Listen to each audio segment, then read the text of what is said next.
Are you 65 years or older? Good news. Illinois has expanded its Medicaid health insurance program to everyone 65 and older, regardless of your immigration status. Need help to apply? Contact United African Organization, UAO, WhatsApp, SMS, IL65 to 773-420-8976. It's true. For most people, your health insurance program increases as you grow older. That's why the state of Illinois has expanded its Medicaid health insurance program to everyone 65 and older, regardless of your immigration status. Need help to apply? Contact United African Organization, UAO, WhatsApp, SMS, IL65 to 773-420-8976. If you are 65 years and older, there's one thing we can all agree on. Your health and well-being is important. Whether you are a recent green card holder or retiree, asylee or without paper, you're now eligible for the Illinois Medicaid health insurance program. Need help to apply? Contact United African Organization, WhatsApp, SMS, IL65 to 773-420-8976. Documents needed to apply: your proof of ID, your proof of address, and your proof of income.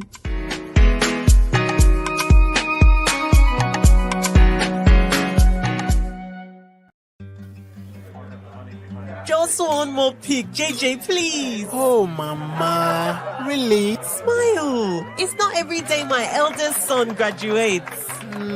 I couldn't have done it without you. All without Auntie Jane's generous support. Here is to Auntie Jane's well-appreciated World Remit money transfers. World Remit Corporation is licensed as a money transmitter by the New York State Department of Financial Services, as a foreign transmittal agency by the Massachusetts Division of Banks, number FT 1179663, and licensed by the Georgia Department of Banking and Finance, NMLS 1179663, Massachusetts Foreign Transmittal License, FT 1179663. World Remit, a better way to send money. Download the app or visit worldremit.com. Are you 65 years or older? Good news. Illinois has expanded its Medicaid health insurance program to everyone 65 and older, regardless of your immigration status. Need help to apply? Contact United African Organization, UAO, WhatsApp, SMS, IL65 to 773-420-8976. It's true. For most people, your health insurance program increases as you grow older. That's why the state of Illinois has expanded its Medicaid health insurance program to everyone 65 and older, regardless of your immigration status. Need help to apply? Contact United African Organization, UAO, WhatsApp, SMS, IL65 to 773-420-8976. If you are 65 years and older, there's one thing we can all agree on. Your health and well-being is important. Whether you are a recent green card holder or retiree, asylee or without paper, you're now eligible for the Illinois Medicaid health insurance program. Need help to apply? Contact United African Organization, WhatsApp, SMS, IL65 to 773-420-8976. Documents needed to apply: your proof of ID, your proof of address, and your proof of income.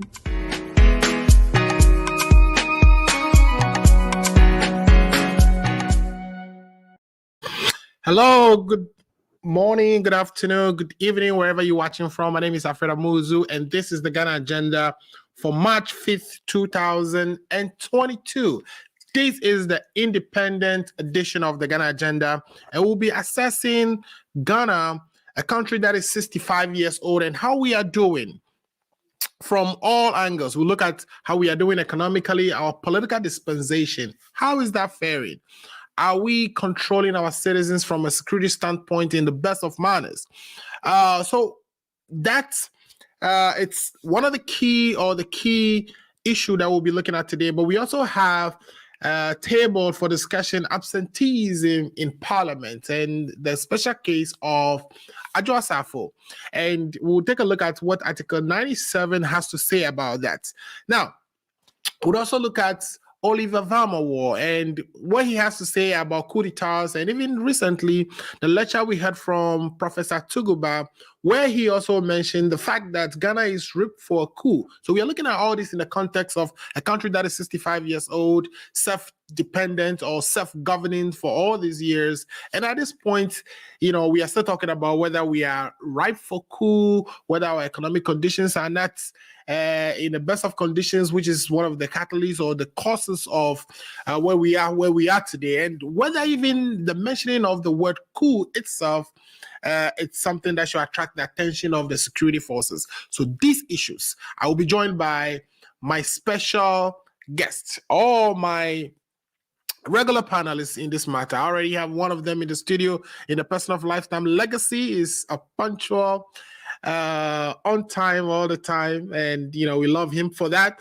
But we'll also be joined by Paul Disoso, who just returned from Ghana recently, so we'll pick his brain on what he saw while he was on the ground, etc., etc. Efa Amaya, who represents the MPP, will also be joining us, and if we are lucky, we would have Dr. Akto Kwame Fuji, who is Estonian blogger, would also be joining us. So if you haven't already done so, please share the link so that others who may benefit from the program can also join us and participate in this very important conversation. I see a few people already logged on and watching, and I'm grateful.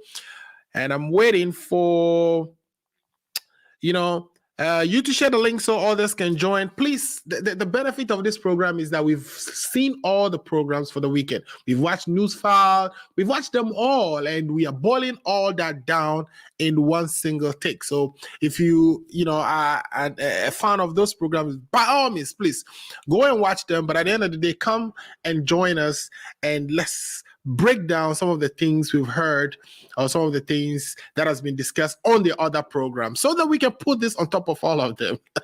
I know my director of ACO Radio, Professor Dr. Edward Ofori, is watching us, and he is testifying to the fact that the Ghana Agenda is the best show on TV. Maybe he's true. Maybe he's, just giving me, his support. But maybe you can test that yourself. Maybe bring your friends so they can come and watch the show for themselves and see if they can judge whether this program is actually the best out there. In the meantime, we're going to take a quick break just so I can see if my guests are in the studio. I think I can see Lifetime Legacy. But again, let me still go back to see if he's ready to go. Also, let me also see if the rest of them are going to be joining. I think I'm just getting a quick... I'm laughing again because Dr. Ofori keeps coming. He's saying this time that it is true. It is true. Share the link so that we can see the best, or share the link so you can witness the best political conversation, discussion on Ghana, on TV, right out of the studios of Ghana Agenda and ACO from Washington, D.C. Again, my name is Alfred Amuzu. Let's take a quick break. When we return, I'll be introducing my guest and again going over the topics that we've tabled for discussion so we can get into the details. We'll be right back. Just one more pic, JJ, please. Oh, Mama, really? Smile. It's not every day my eldest son graduates. I couldn't have done it without you. All without Auntie Jane's generous support. Here is to Auntie Jane's well-appreciated World Remit money transfers.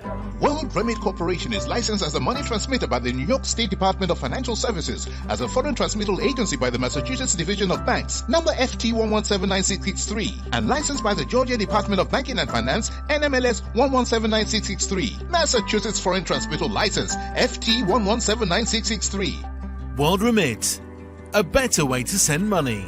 Download the app or visit worldremit.com. Well, welcome back again. My name is Alfred Amuzu, and as you can see, we are supported by World Remit, the best way to send money to Ghana. So if you are, in the United States, wherever you are, maybe in the United Kingdom, wherever you're watching us from, if you have the need to send money to Ghana, World Remit is the best way to do it, and we are proud to be associated with them. World Remit, your number one means of sending money to Ghana. All right. like I promised you, I have Lifetime Legacy in the studio. So let me bring Lifetime Legacy on and see how he's doing. In the meantime, please share the link. While he's talking, I'm also going to actually do some sharing myself to see if we can have a few more people join us. So Lifetime Legacy, welcome to the Ghana Agenda today. How's your week been? And I see you're looking a lot relaxed in your cabinet office or whatever that is. I'm sure you're on campus today too, because from looking at the background. But how are you doing today, Lifetime Legacy? Alfred, I'm doing well. The week has been so stressful, but it's always a pleasure to have opportunity like this to meet my colleagues, and then we have issues, discuss issues about our country. It's sometimes so refreshing. So I'm glad to be here once again. All right, so glad to have you as well. We've been looking forward to this discussion. I know we've been offline for a week or so, just to kind of take care of some personal businesses, but we are back and we are happy to be here again, going into, discussing some of the issues that emerged over the last 2 weeks. I know while we were gone that, Vorma War, who we've been talking about, has gone into court. We'll be talking about that today. But in the meantime, the topic I really want us to start with first would be the independence that we've gotten from our colonial masters, in this case, the United Kingdom, since 1957. In other words, 65 years of self-governance. How are we doing? I want us to assess that. In fact, a friend of mine was jokingly sent me a WhatsApp picture a couple of, I think last week or so. And he says, there's a blue pill and a red pill. If you take the red one, you get $1 billion. If you take the blue one, you get the opportunity to bring one person back from, or one person who's been dead. It could be your father or your mother or a loved one or whoever. And my answer to him was, I want to bring back Kwame Nkrumah. I want to bring up Kwame Nkrumah for the mere purpose, just so he can see whether this is what he had in mind when he got independence for us. I want him to help us assess how we've done over the last 65 years and whether we're achieving the dreams that he had in mind when, he actually got us independence. We also have Johnny Wood joining us. Johnny Wood said, glad to see you back. Yes, Johnny, we've just taken just a week off and we are back.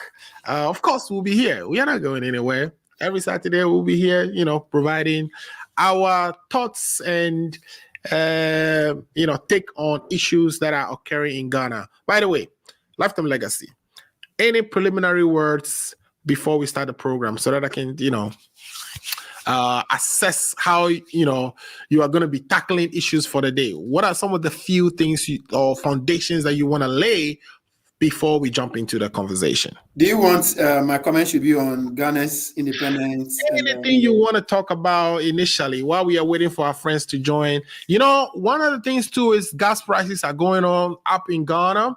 And of course that is because remember when we were doing the budget, we were anticipating that gas was going to be $65 per barrel, but now it's almost 100 and above.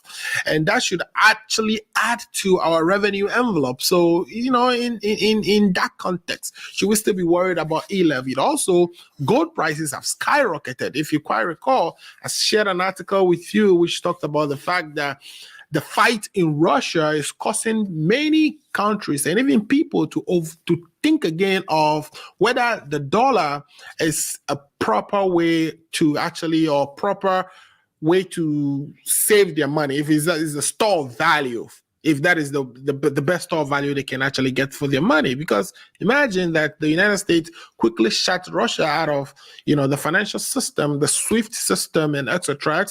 All of a sudden, if you have any, holdings in the Russian currency that is pegged to the dollar or wherever, all of a sudden you can't have access to it. So should people be turning to buying gold? And so this is some of the things that came up, and gold prices are going so high right now. So something like that should make people in Ghana be excited, even though it's at the back of a tragedy, which we are all concerned about. I still, think that an opportunity has given itself to us, or for us, to be able to increase our revenue targets for the year. What are some of your preliminary comments? I'm just going off anything that comes to mind, anything that happened in the last 2 weeks, just to kind of start the conversation. So whatever you want to talk about, take it away. Alfred, thank you so much once again, and thanks to our audience who are viewing us and also listening to us. My focus is going to be on Ghana's independence. That is what I'm going to do on first, whilst I wait for my other colleagues to join us whilst we digest the main issues. Now, the question you asked, whether Ghana's independence, the benefits, the up and downs, I would say is that,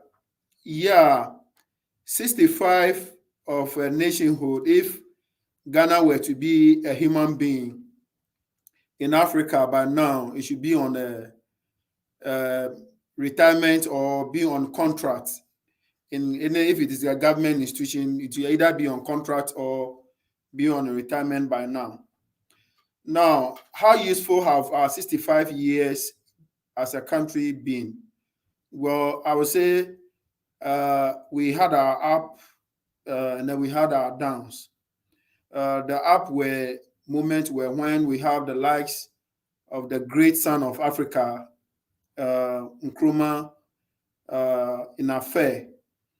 When you look at what he was able to do in a period of 9 years as a president, or in total 15 years, when you add when he was a leader of government business, or the prime minister, when you add accumulated around 15 years, when you look at his achievements, sometimes I sit down and ask myself, how could this man get all these things done at an era where there was no technology advanced as we have it today? And there was no digitization, right? He did Absolutely. all that. So sometimes when you look at you think of it, it's so marvelous, it's so amazing. And Nkrumah is such a great man. And for me, I feel proud to be a Ghanaian. Anytime you meet your African foes from other countries here, and you introduce yourself as a Ghanaian, the first names that come into mind, it's Kwame Nkrumah, and you are called with some kind of respect, right? As a Ghanaian. When you meet people like people from Guinea Conakry and other parts of the world, and the moment you mention the name Ghana, and then the name that comes to mind, it's Nkrumah. And even it's seen as a relatively peaceful country. Wherever you go, to be honest, it could be Europe, wherever you are, just the mere fact of Ghana resonates with peaceful, democratic, self-respecting, hardworking people. So it is a source of pride to all of us. So I agree with you, yes. Yeah. So you realize that even when you find yourself in a mix of about 4 or 5 African countries, and the introduction happens, and the moment you say you are from Ghana, there is some kind of joy that comes with it, because when you look at the facial expression and the response from the people, as if Ghana it's the only country in Africa and the rest just follow. Right. It all comes because of the legacy and the good name Nkrumah laid for the country. And sometimes also when it comes to people who are sports inclined, then they begin to mention the names of the Samoajan, Abedipele, and the likes of. I mean, so those who are sports inclined, those are the names they mention. And then sometimes some will even tell you that, Ghana broke our hearts when we were expecting them to win the World Cup in 2010 in South Africa. I mean, so it's kind of some kind of joy, some kind of pride to be a Ghanaian. I am so proud that I don't even hide my identity. I demonstrate it wherever I find myself. How proud I am to be a Ghanaian. When you see my car that I'm driving here, you see a Ghana flag inside, and also so that is how proud I am. And occasionally I dress in my African wear or Ghanaian attire to class, and so just to demonstrate how proudly I am. I am proud because Nkrumah have done it, or in the 9 years as a president, or in accumulated when you add when he was a leader of government business, when you add that one to it, that's 6 years to it, that's 15 years. When you look at the things the man did in that period of time, Alfred, I'll quote Professor Patrick Lumumba from Kenya, that law professor. In one of his speech, he said that Ghanaians should ask for forgiveness, most especially those who mastermind and supervise and got involved in the overthrow of Nkrumah. Those people must continuously ask for forgiveness. And I cannot agree with the professor the more. I strongly agree with the professor. He went even further to say that Africa is where it is now because people who overthrown Nkrumah have truncated the vision the man had for Africa. And it is true that the man Nkrumah have no comparison. BBC conducted a research somewhere in 2000 and is still described as the African man of the millennium. And what sometimes looks so funny, as it is always said by Christians, a prophet is not respected or is not honored in his home. That is how Nkrumah situation became like. Whilst he's being hailed in all parts of the world and Africa, the people, the nation reckless, people who are anti-Nkrumah, people who, for them, if it is not them, it shouldn't be any other person, brought us where we are as a country today. We started with the likes of the Singapore, the Malaysians. We are where we are today, in as much as we have a peaceful country.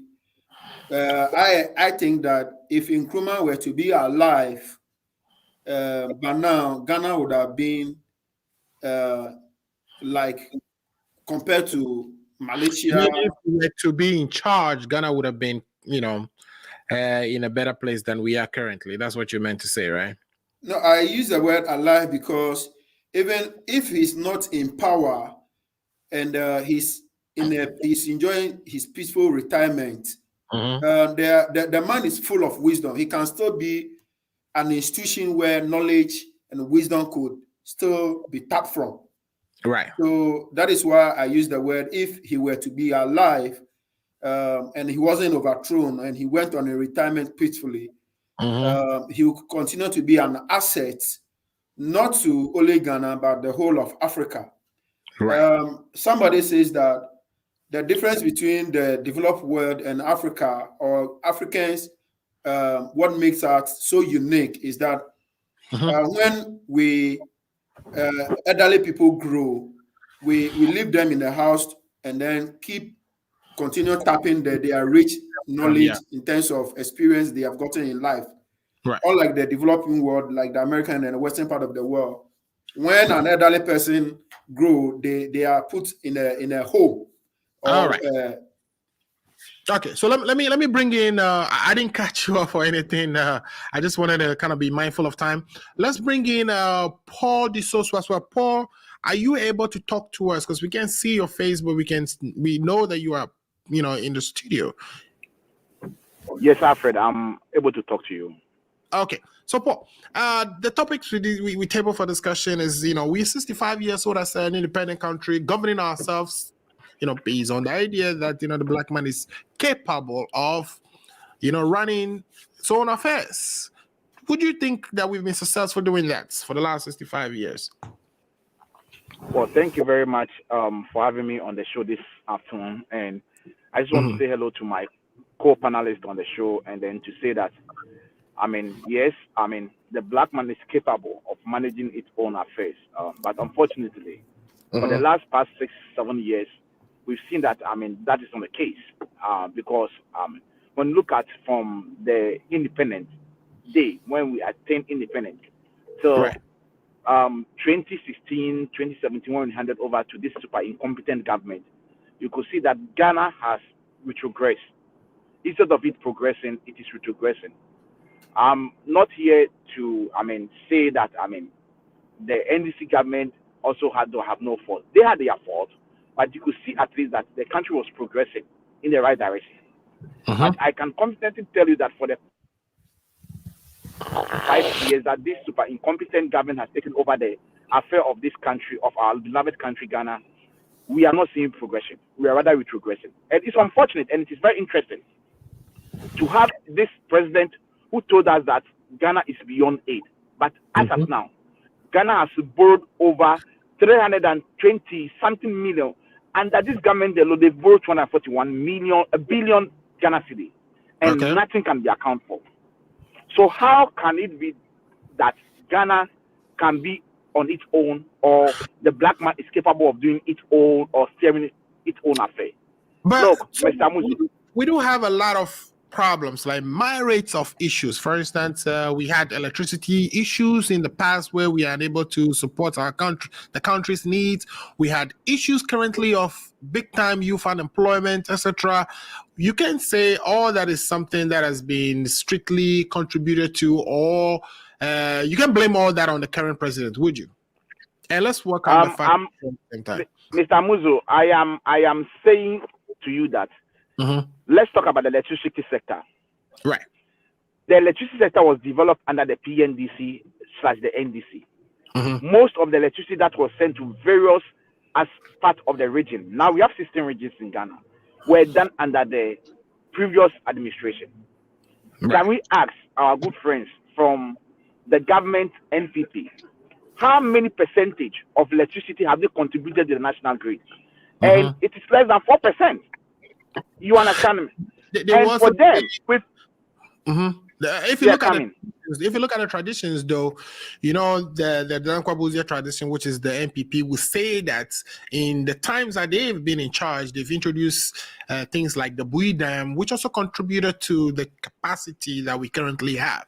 So it's not like they haven't done anything. That they've done their parts. They've currently extended the transmissions wires, because over years we haven't actually maintained the transmissions or the connections, because especially that we generate our power in the west, but majority of it is used in the east, and they have to be transmitted to the east to support the consumption. That they have improved that. They have extended electricity to the remote areas. In addition to what we've done, like we know the NDC has done a lot of work in that area, but they've also played their part. Would you not agree? Mr. Muzo, I agree with you. They've played their part, but doing the percentage of, contribution how much they've contributed to the power sector, it's very insignificant. That is what I'm talking about.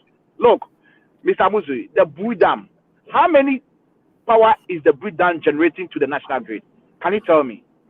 The Bui Dam was built under the former president John Ajekun Kufuor, and for me, I don't see any. Usefulness of that dam.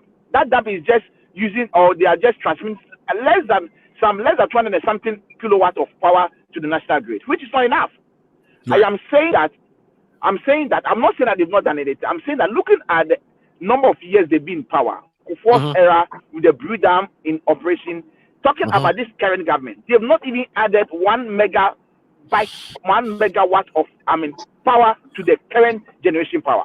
But they are the people who make a lot of noise, who try to throw dust into the eyes of the good people of Ghana, who try to lie to us that they are trying to resolve the power issue. Look, I believe if you give the chance to IFA or any MPP communicator, Ato, Dr. Ato, and any of them, they will tell you that they resolved Dumso. And we all know it's on record that Dumso was a generation of, previous government, including the PNDC, Mills era, that we did not add to the generation power. When this issue became an issue in 2012, the former president took it upon himself. He did not run away to go and bring turbines and generators to resolve it. He said he was going to resolve it. And we increased the power generation in our country. And now we have enough generation capacity. And there was excessive plan laid down, and money was sourced for us to try to upgrade the transmission lines. What did they do? They messed it up. I mean, that's one issue, right? Because of course, the country has battled with a lot of things, including youth unemployment. We are still battling with youth unemployment. In fact, this whole coup mongering or this conversation about coup hinders on the fact that we have a whole lot of our youth that are currently unemployed, and that looks like a time bomb. And this is what people describe when they say the economy is not going well. Matter of fact, our constitution provided in Article 69 or so. I'll look for the article and read it to you. But our constitution provides that presidents can be removed when their conduct is inimical to the economy. So even in our constitution, the language is pointing to the fact that as president, you have to actually do something about the economic plight of the people. And we know that the youth unemployment issue has been something that bedeviled us all the way from since 1966 when we did the first coup. So how do you assess that in the context of we progressing as people who are in charge of our own affairs and are doing it well?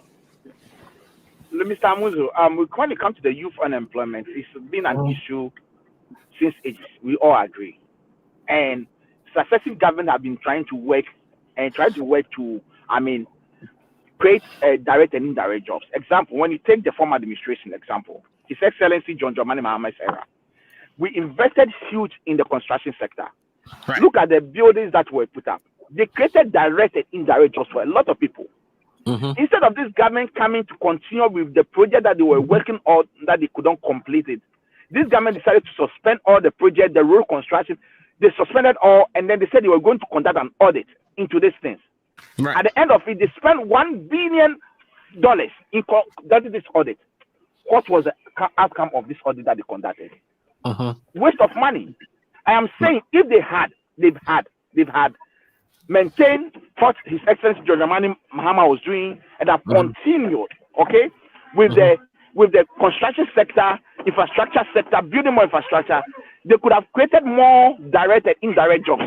I am saying this afternoon on your show that this government has just come to worsen the plight of the youth unemployment in our country. Why am I saying so? Now, if you look at the youth employment figures, it has gone high than any era. They've done things like NAPCO. They're even talking about the using part of the e-levy to assist youth entrepreneurs. So how could you say that they have come to worsen the plight of the youth? Mr. Amuzu, you and I know, they are just throwing that into our eyes. You and I know it. Let's face the reality. Look, I just returned from Ghana just this Tuesday. I got to this country on Tuesday.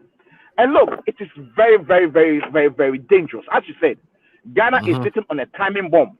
Looking at the situation, the way things are going, looking at the unemployment rate, looking at living condition, looking at the high living condition, all those stuff, it is very, very, difficult for, you to say that, the youth can rise up against government anytime, any moment, because Mr. Moses, it's really, really dangerous. I was there, I was on the ground. I personally went to taking taxi, Uber, taking trotro. I just want to see the situation. And Mr. Muzu, I can tell you on authority that Ghana is retrogressing under this super incompetent government. Things are very difficult. The dollar has broken the 8. Gas has broken the 8. Everything is breaking the 8. They are just there instead of them sitting down, calling stakeholders meeting for us to discuss the way forward, how we can all come together and look at the way we can salvage our economy. They are rather there playing propaganda, mischief, which I know my good friend Ifa and Dr. Atu will be playing on this show this afternoon. They'll be throwing dust into our eyes, playing mischief, trying to lie to us right in their teeth. But the living condition in Ghana is so sad, so terrible, so dangerous that if we as a country do not come together to support and look at the way we can help to build our economy, Ghana is sitting on the timing bomb. And I can tell you for a fact that as we speak, I changed some dollars today and I got them 7.3. I left some dollars behind that it should be changed. And when my brother went and changed it today, he got it at 7.3. This is what the dollar has got into. When they were in opposition, what didn't we hear from them, Mr. Muzo? They made a lot of noise. They lied to us. They said they were in charge of if your fundamentals are weak, the dollar will expose you. And my question this afternoon to Dr. Atu, to Efa, and the MPP spokespersons on this show this afternoon is that has the dollar exposed them? Now $1 is going to 7.3. It is so dangerous. Ghana needs to be arrested from the hands of these super incompetent people. These people don't have any direction. And I'm saying on this show this afternoon that until we all come together, until Efa and Dr. Atu, who has now become a political spokesperson of the NPP, until they all admit on this show this afternoon that there is the time for us to come together as a nation. Both NDC, NPP, CPP, PNC, we should all come together, sit on a drawing board, and let's salvage our country. I can tell you, if this thing doesn't resolve within a year or two, Ghana will collapse. Oh, okay. So hopefully Ghana doesn't collapse. People are telling me that they want to see the face of the guy who's speeding the fire. So if you can, please. I will give me the next 30 minutes. I will be on my laptop. And I know where he is. I know where he is. So allow him. Paul, it's okay to be off camera. I know where he is. Okay. So it's okay. Yeah, let them understand. If I were, am I? You want me to expose you? No. It's okay, don't expose me. Thank you. All right. Thank you, Fa. Yeah. All right. So quick messages, and then we can continue. We're gonna bring you a file right after the messages. We have Dr. Ibrahim Mohammed, who says we missed this show so much. Welcome back, Alfred. Thank you so much, Doc, for sticking with us and for being part of the ACO Radio family. We appreciate all you do for us. Also, Kojo Usu Quarantine says 65 years of independence is quite a journey. Let's hope for the best. Yes, we hope for the best. I just want us to bring back Kwame Nkrumah just so he can take a peek at what is going on in the country that he helped obtain independence for. Also, again, Doc came back. Ibrahim Mohammed says, Mr. Paul, so what happened to the affordable housing by President Kufuor when NDC came? You guys seems to be singing same tune every day for Ghanaians. All right. And somebody behind ACO Radio's account says, hey, Paul, they talk, Papa. Of course, Paul is a great spokesperson for the NDC, and I'm sure the party is appreciative of that.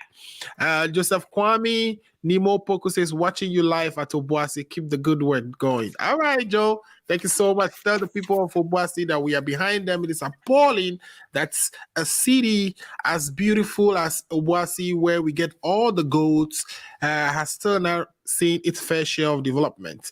All right, so let me go to my spokesperson here for the NPP in the person of Efa Amayal, aka Kakape. Kakape, welcome to the show. What we've been talking about so far is we are 65 years old, and it looks like governments after governments have contributed their parts to our development, but not to our expectation. They are not meeting the expectations that perhaps we have for ourselves as a country, or perhaps those expectations that has been set by the first president of the country. We have development plan after development plan that has not been met. And it seems at this point, what we are hearing from our government is we are broke. That chances our salaries may become difficult to pay. Without e-levy, we can't do anything. How do you assess our progress for the last 65 years? Yeah, thank you very much, Amozu. And I must say that, I was late, so forgive me for showing up late. And I had to force myself to be in this show because something was going to take my time. And I said, no, I have to make time for this. Now, just you see, this is really coming from my heart. I don't mean to praise you or say anything to to bring you into my favor or something, but I really like your interactive way of don't heckle, but the way you push and ask questions and stuff like that. I love that. So I always want to be around and contribute my quota towards making this show the best in the world, in the world, global. Let's go there.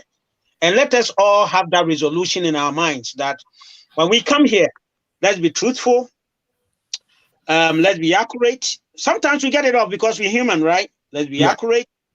Let's have the professionalism that comes in here that enables this show. We've had an opportunity because you could have chosen someone else other than me, other than Paul, other than Lifetime Legacy. You have a stock of people line up. I know, on the platform, you have a stock of people line up, but you choose us, and when we get the opportunity, I appreciate it so much. And I'm always thankful to you.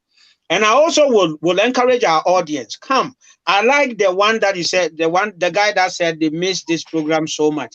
It tells you that we're giving them something. And when they say that, it encourages us to come on the more, to give our best. Sometimes we get it wrong. Forgive us. We are humans. So we can patch in and together get to the destination, right? There may be a bump even on the highway, right? So let's get it that way. So having said that, let's go into this. When we get to the stage where we are discussing something that is devoid of politics, we have to stop coloring it with a political color or mentioning names, and then deal with the issue in such a way that we talk nationally and not mention names. Because the moment we start to credit somebody else and then try to give credit to another one, demonize in something like independence, then we are not going to do justice to the topic. Right? 65 years, we should be ashamed. We can talk about all that. Now, I am a pro-independent person, that a person should have the ability to rule himself, to say this and this and that. Let me give you a case in point. Even beggars have choice. There was one time I was driving, right? I got caught up in the traffic. And there was this guy who was asking for money. Now, I had a bunch in my pocket, right? I was trying to reach out to give him $1 or $2. He saw the 20s and stuff like that. He said, "Why are you passing the 20?" Exactly. Why are you passing the 20s? Can you give me this? I looked at him first. I said, this beggar has a choice, right? Right. So I gave him $2 and I said, hey, and after that, I did not do it again. Now, so independence and development are two separate stuff, okay? It is good that we have our independence to be able to decide what I want to do for myself. Now, when you have the independence, you sit down and you plan your life.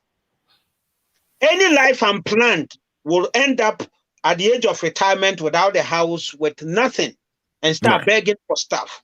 And that is what we've reduced ourselves to. We've had 65 years. We started so well. There was some money that was left us during independence time, right? What did we do? We started well, we managing, and then we got off track. But you see, I don't want to blame Nkrumah. I don't want to blame the successive government, the coup that happened, the government that followed and all that kind of stuff. You see, when we are always standing in a moment of our problems, you never get it solved. What did we learn from Nkrumah? He did something wrong, he did some things right. What did he do right that we could have continued? What did we learn from the coup? Achampon did, Afrifa and Achampon and Kokotoka, they did something right, they did something wrong. What did we learn?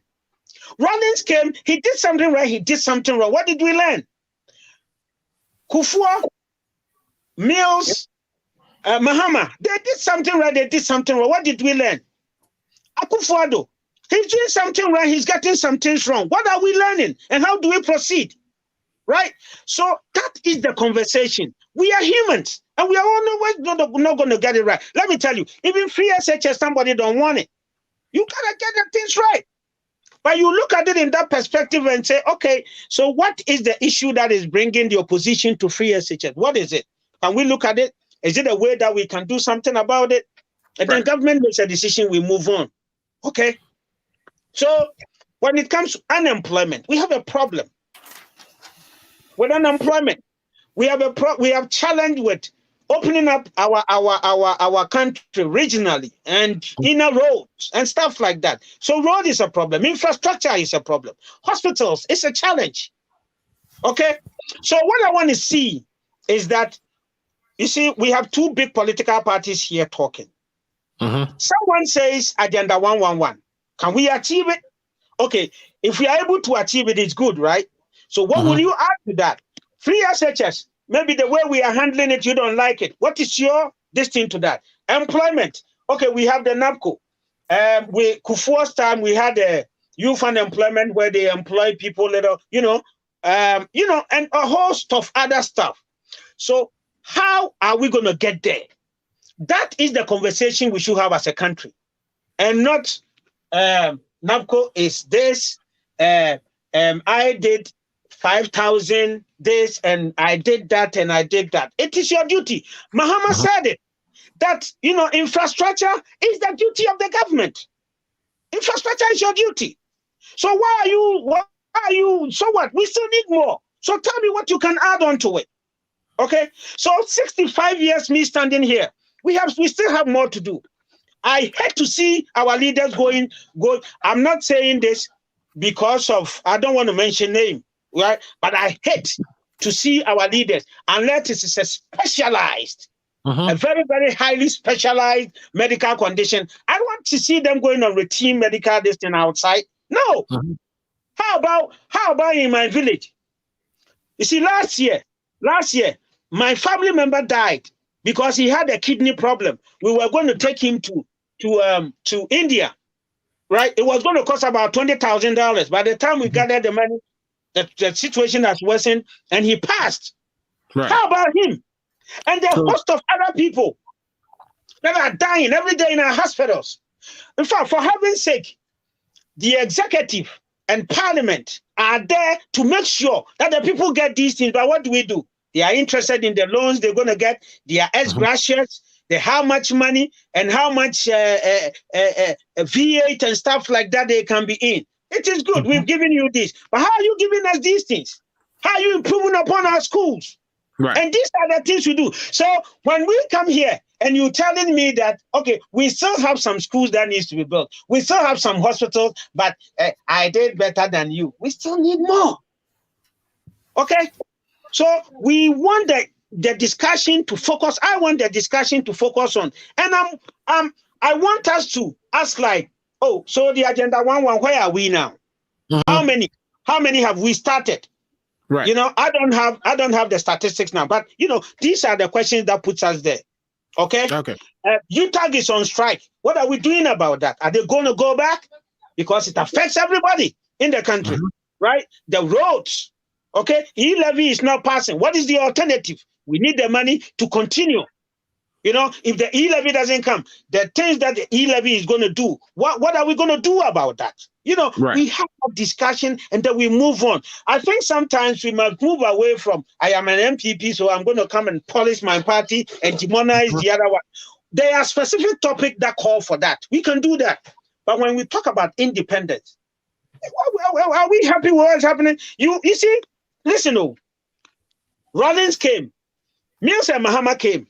And then you have gone there and you come and tell me that you go to Ghana and you are sad. This is. What did you do about this thing that is not happening? Youth employment and stuff like that. When we begin to talk like that, then it becomes a problem. It's a continuum, right? So you expect the continuation of the progress. But exactly. I was there in 2000. I was disappointed, man. The traffic in Accra. Little things that we can do. The unemployment, and stuff like that. We should ask. So that is how the conversation should be. And when we do it like that, believe you me, we will be somewhere. But we try to color, politicize particular stuff. Oh my goodness. If there's a government that is not pulling, because we say government is a continuum, if there's a government that is not pulling weight, not doing the right thing, in this context, we should still be able to discuss that, don't you think? So when we come to the specific, we can discuss that. Okay, so let's talk about unemployment, right?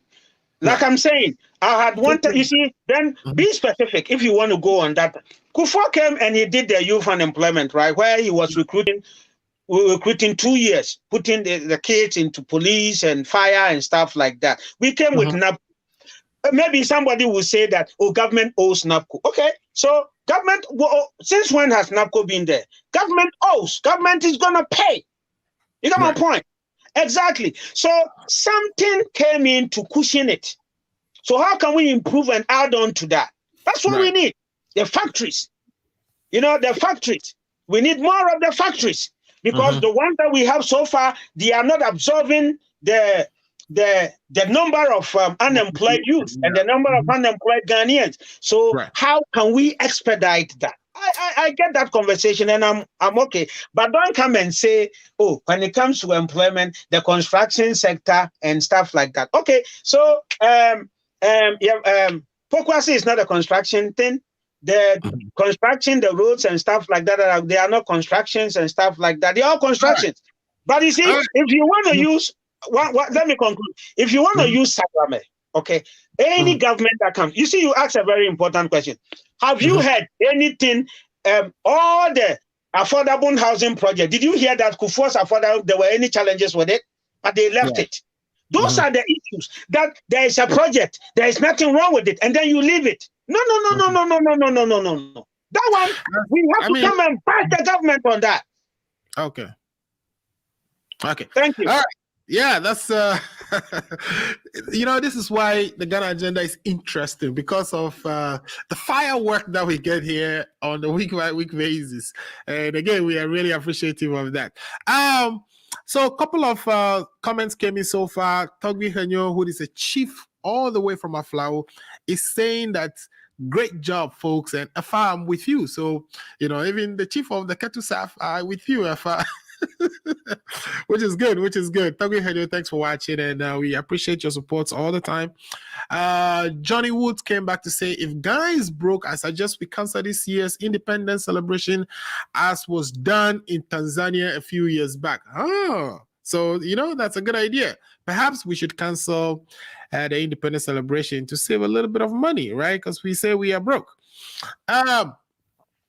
I don't have a name for this person, but he says the planning of our future as a country was cut short by these same cronies in power today when they selfishly and out of greed overthrew the government in 1966. All right. So you're referring to the people who overthrew Kwame Nkrumah as those who cut short our development agenda, our development plans. Okay.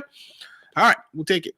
And then Ibrahim came back to say, Mr. Efa, you're saying we need more factories. So what happened to one district, one factory? Can you brief us more? So far, that's a question we're going to have you come to tell us that when you return. My good friend, Elom Nairam, who I went to secondary school with, thanks for watching the show today, sir. He says, wow, great job. Thanks again. We really appreciate it. Please share the link so others can join. And say my regards to all my good friends in Connecticut. I was with you guys during the Christmas time, and it was a blast. Again, he says first time watching and he's enjoying it. So thanks for watching. We really appreciate you. And then Ibrahim again says, when is the Commander Sugar Factory going to be in operation? Growing sugarcane alone is a way of employment. But matter of fact, the chief came out the other day to say, a land has been acquired and blah, blah, blah. That, he's applauding the government for getting the land. But, growing the sugarcane is becoming more difficult than even building the factory stuff. So, these are the issues that we have with our development. And it's appalling. At this point, even though we are proud Ghanaians, sometimes the situation is getting to a point where people are calling for coup. Should they be or should they not be? Let me bring in Dr. Atto. Dr. Atto, you are my neutral. Even though Paul disagrees, but we're going to stick with that. Dr. So you've heard the two politicals, and each of them, of course, FA was a little bit generous with the NDC, saying he doesn't want to make it a political conversation. He wants it to be a national one. He wants us to actually blame the inability to actually progress in accordance with our development plans on both parties equally without necessarily pointing figures. What do you say to that? Do you think we should single out, some of these non-performing parties or non-performing governments and point to what they have done that hasn't actually taken us to the levels we should be? We are a country that should be as great as places like Singapore. The references we always make, even though I have my own disagreements with that, but we should be far further down our development path than we are today. I see you cruising in the city of Gotham, Shot Town to be specific. My line is breaking up. Can you come again? I didn't hear what you said. Oh, I said I see you cruising in the city of Gotham. And I don't know if you're gonna park somewhere and talk to us, but I'm just saying that. Yes, I am making a right over here to talk to you. Okay, so while you are trying to do that, let's say that over the years, program after program have been outlined in our development agenda. You look at the medium-term development agenda, whether it's the long-term development agenda, the Vision 2020s, where we're going to extend electricity to 100% coverage. In other words, have electricity extended to all corners of Ghana, the four corners of Ghana. But that has also not succeeded. We've had so many plans of building factories. Commander Sugar Factory was actually started by Dr. Kwame Nkrumah himself. Got shut down after some, coup d'etats, etc., and John Mahama went and did the rebuilding and didn't provide for the sugar farm himself. And now we are stuck with just having to grow the sugar. So grow the sugar cane for the factory, and that alone is taking for I don't know, it's taking so long to do, and we are currently spending almost $200 million on sugar importation every year. It's just at a time like this when we say the economy is going it's now working well for us. We are still looking for dollars so we can go outside to go bring in sugar when we could be manufacturing sugar in our own country. What do we even manufacture in Ghana? Those are the questions. So should we be having these discussions with a political lens, or do you ascribe to what FR has said about, let's talk about this thing from a national perspective and not necessarily point fingers to the individual governments that may have failed us in the past? Thank you very much, and apologies. I had to leave the house because normally my kids are home and they try to crash our show. So today I took the errand part on my shoulders. Absolutely. We really appreciate that. That's a sacrifice you're making for the show, and we are grateful. Thank you so much for that. And like I say, every time I see Lifetimes, like he's getting a part of the e-levy. I don't know. He's looking fresh. And he's getting the e-levy before he passes, right? Yeah, I know. He's getting some money. He's looking bigger and fresh every day. And I wish I could see Paul too. But Paul will be taking the camera, getting on camera shortly. Yeah. Yes. My regards to my brother. If I have to see him, the weather is really nice today. Probably that's why Lifetime is looking fresh as always. And I really listen to Ifa, and I really admire what I agree with what he said. It's like Ifa has been, although he's NPP, there are times he comes over here, he says as it is.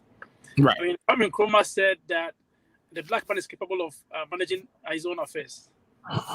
But it appears the black man is capable of mismanaging their affairs. Exactly. Capable of mismanaging their affairs. I mean, it's rather sad that these days governments come in and then you think about, hey, you actually try to compare them to see who's chopping the money less, who's using the money less. You're not thinking about who is actually improving our lives. Right. Rather, it's sad. And I had not traveled until 2007. Mm-hmm. When I was in Ghana, I felt so proud as a Ghanaian. I thought Ghana was everything and in and all of everything. Mm-hmm. But then you travel and you're like, come on. It's like, what are we doing? Mm-hmm. It's been 65 years. We've not been able to build a road from Accra to Kumasi. 65 years. 65 freaking years. We've not been able to do that. Up to now, we're thinking about building toilets. We commission toilets. My brother, it's sad. And then we spend cathedral, building cathedral. It's like, if you travel, then you know that you understand that, man. It's like so we have come far as of age, but we are so like we are like 1,000 years behind. Like I said, government come and it was funny listening to Paul tout the NDC. It's like in the 65 years we've had two coups, and right now we have been thinking about people are thinking about having another coup. I mean, we have way more than two, right? We have one in 66. Then we have we have three, 66. Yeah, Ronald alone did 79 and 81. Okay. Yeah. All so right. Yeah. It's like, I don't know what we're really celebrating. It's like, but I mean, if you look at other countries, this is what I say: hard work will not make it successful. It's about smart work. I mean, if you look at the Filipinos, if you work with Filipinos, if you work with the Hispanics, they work really hard. But the difference is technology. We are so behind. We are so behind. And like last time I told you, instead of the telecom entities providing us with better services, they're thinking about Mamomo. They transform better service to take our money. Right. It's like, well, WhatsApp has taken over from the regular telephone, so it's now more profitable to provide, telecommunication services. But they can provide data, internet data for us. Right. If you go to the UK, what Vodafone in the UK is like 100 times better than Vodafone in Ghana. Right. Why is that so? So as a country, you think we are independent, but it appears that even now we're thinking about either going to IMF or trying to make. Alfred, it's so sad that our political system is weak. It's like if I'm going to stand for, say, an MP, I'll come look for money from you and Lifetime and when I get in, I have to reward them. That's cost $4 million to become an MP in Ghana. Yes. And like I said, look at how many years it took Akufo-Addo to become president. In 1996. I remember the first time he tried to become a presidential candidate was in 1996. That was in Sunyani. 96. And 20 years after that, he was successful in becoming a president. And our system is so much that the one trying to become a leader spends so much money that when he becomes a leader, he tries to find money to settle his debts. So what have we achieved as Ghanaians? It's appalling if you travel and you see what other parts of the world, how they have improved technology-wise, how they have improved infrastructure-wise. But then we do one thing and we want the whole world to hear about it. So if you ask me a general question about independence, it's sad that we spend so much money trying to celebrate our inefficiencies, trying to celebrate mediocrity. It's like we have to find a way to move forward. But then who is going to come and transform Ghana? It's like they all come and, like I said, people are thinking about if they're going to chop less, if they're going to mismanage less. So in a nutshell, I don't think we as Ghanaians, in 65 years, we've really moved an inch. We are still in the Nkrumah days. But then you would argue that Nkrumah almost had everything. Right now, we have so many problems. But we are 30 million people. Do you think we've actually retrogressed? Do you think we've actually taken a step back from where we were perhaps in 2016 since this new government came into power? It has to be specific in terms of what would you say? In terms of, say, our economy, because I remember Baumia saying that, I agree with Paul in the sense that Baumia talked about the dollar rate will expose you and all that kind of stuff. Right. The city dollar rate is really exposing the MPP. So it's like we move one step forward and then we retract. And then we take two steps back. Two steps back. So it is difficult, and I would put the blame on all the parties, and it's not just MPP. I mean, it's been MPP, NDC. It's like revolving door. They come in, they do more damage, and then they go out, and someone else comes. And my Like, understanding too now is that when one is in government, the one in opposition goes to the one in government and take contracts. Yes. Yes. And the citizens are so the political class are really not feeling it. No. So I mean, which we'll talk about the Vomawa comments and the cool rhetoric. But could these be the things that perhaps makes people speak those ways and say we are ripe for another coup? Because when coup happens, chances are the new people who come on the scene wouldn't be part of the current political class.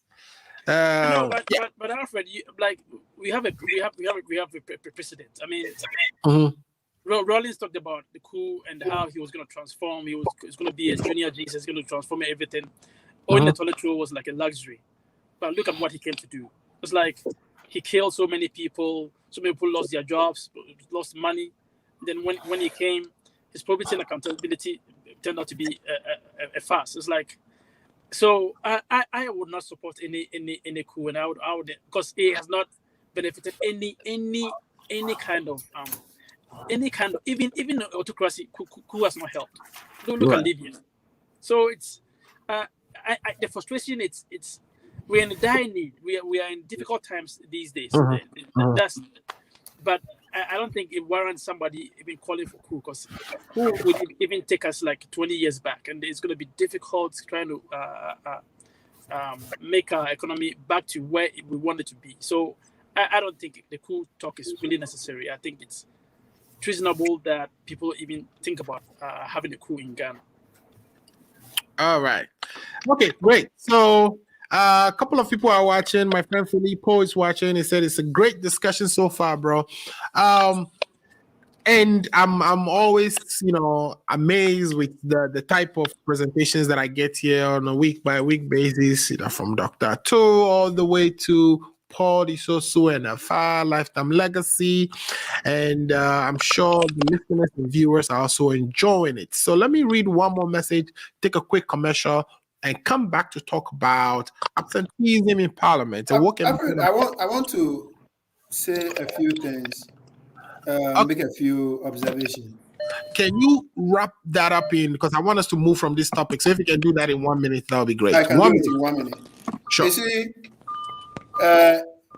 in as much as I agree with my brother Ifa and Dr. Ato that we should not be blaming any of the political party for our failure, I am also of opinion that if we don't name and shame and we continue to cover the wrongdoing, we will not make progress.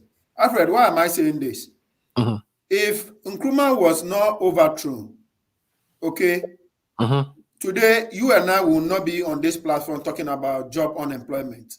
I am saying this because when it goes to Tema and North Carnation industrial area, where today all those places have been turned to church, even as far as in 60s, Nkrumah was championing the agenda of industrialization.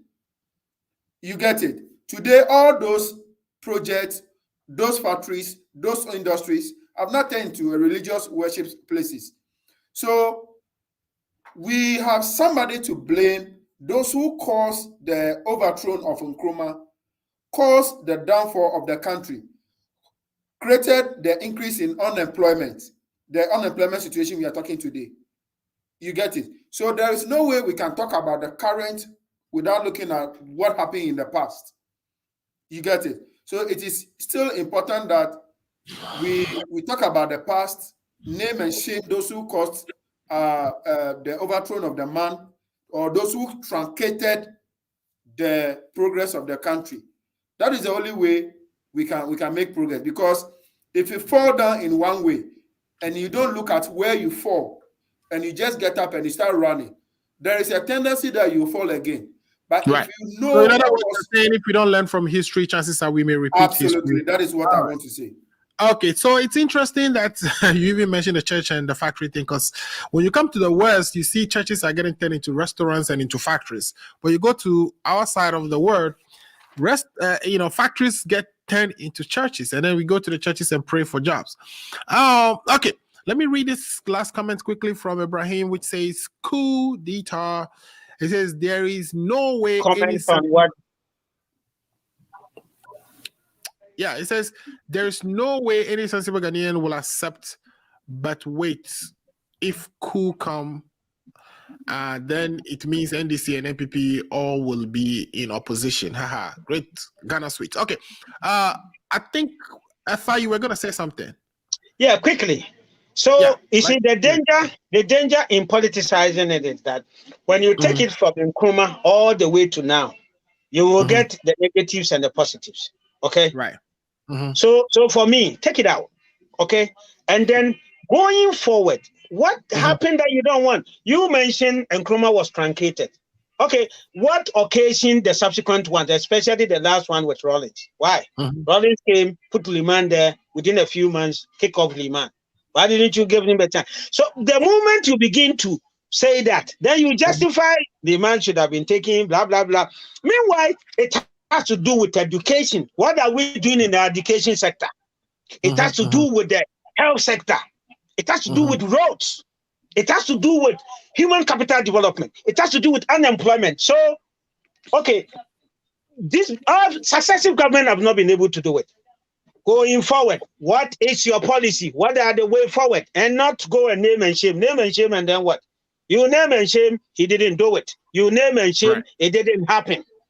Have you learned anything from it? If you're going to stand in the past and you're not going to be progressive, your independence will not be meaningful. It will be meaningless because you have not been able to plan and achieve what it is. We gain independence and others were not there. They have come to gain independence. Even the Comoros that beat us in Black Star, they came to us to learn about football and they beat us. And you are there talking about, I am Black Star, I am this. What the glory? I have taken the World Cup. What? No, that's not what we need.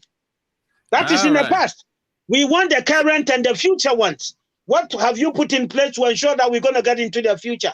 Anything short of that, you can still stand in the past and stand in the present and do the blame game and name and shame. Name and shame, what does it happen? Anas came to name and shame. He's been naming and shaming. Has anything changed? Has anything changed? You have people naming and shaming. And don't take the bull by the horn. It is policies. It is planning. It is jailing. It is putting the people. It is practicalizing what works and not talk. There we can talk. Oh, yo. All right, that goes Kakape for you. All right, so my big bro again, Elom is saying that. Oh, okay, he said a couple of things. So first, he said he agrees with you, lifetime legacy. He says because all these things is just NDC and NPP. They are not ready to cooperate with each other. That is the problem. Okay, so again, my friend Elom Seyram Sedu. He's saying you guys should cooperate, all right? Cooperate. And then he also says we are being divided, and the house divided. How it's been divided will always surely break down. Okay, that's some wisdom there that we can definitely push out to our leaders. I mean, work together. I mean, if e-levy is the way, let's pass it and move on. If it is not the way, definitely table it, you know? Okay, let's take a quick break. And then when we come back, I want us to talk about absenteeism in Parliament. Bear in mind the special case of Adjo Safo. We'll be right back. Just one more pic, JJ, please. Oh, Mama. Really? Smile. It's not every day my eldest son graduates. I couldn't have done it without you. All without Auntie Jane's generous support. Here is to Auntie Jane's well-appreciated World Remit money transfers.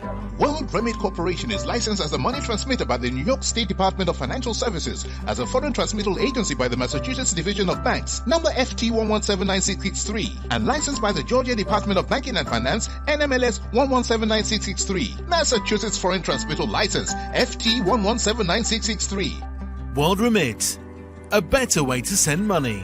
Download the app or visit worldremit.com. All right, welcome back to the show. Again, you're on the Ghana Agenda. If this is the first time you're watching, the Ghana Agenda is a political show dedicated to issues occurring in Ghana. We are here every Saturday from 2 p.m. Eastern Standard Time.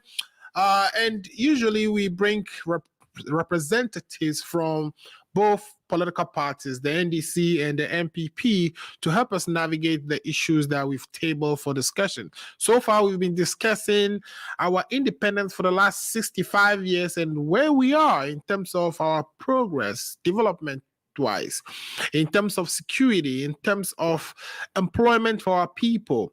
And you've heard the two political parties and my neutral, Dr. Atto, express their takes on that aspect of the conversation. Now, let's talk about another issue that has become topical recently, which is, absenteeism of parliamentarians. If a parliamentarian has taken leave or has not been present in parliament, what should happen to that person? And I think there is a constitutional provision that covers that, and I'm going to try to read that. I've pulled the constitution in a PDF form. So let me just quickly go to the constitution and then come to the facts of that matter, and then go to my guest to see how best we can analyze that. So I'm getting ready to share the screen for that. And basically, we are referring here to the case of Adjosafo, but this is what the Constitution says in Article 93. Article 93 of the Constitution says, and I read as follows. It says, okay, let me boost it up so we can all see it. So we are going to read from C, but 97.1 says, a member of parliament shall vacate his seat in parliament upon the following. So if you're a member of parliament, here are the provisions that would cause you to either be sacked from parliament, removed from parliament,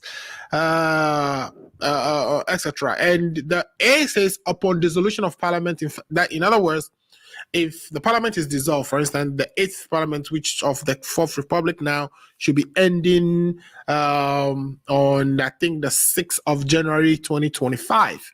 On that day, if you are not re-elected, you are removed from parliament. B says, if the parliamentarian is elected as a speaker of parliament, so if you are voted or elected into parliament, but you are subsequently elected or selected by your colleague parliamentarians to become the speaker of parliament or appointed by the president, however that process is done, then you cease to become a parliamentarian, and somebody else will have to take your place, or there has to be a by-election in your constituency to get somebody to replace you. The third one is the one I want us to concentrate on, which is C.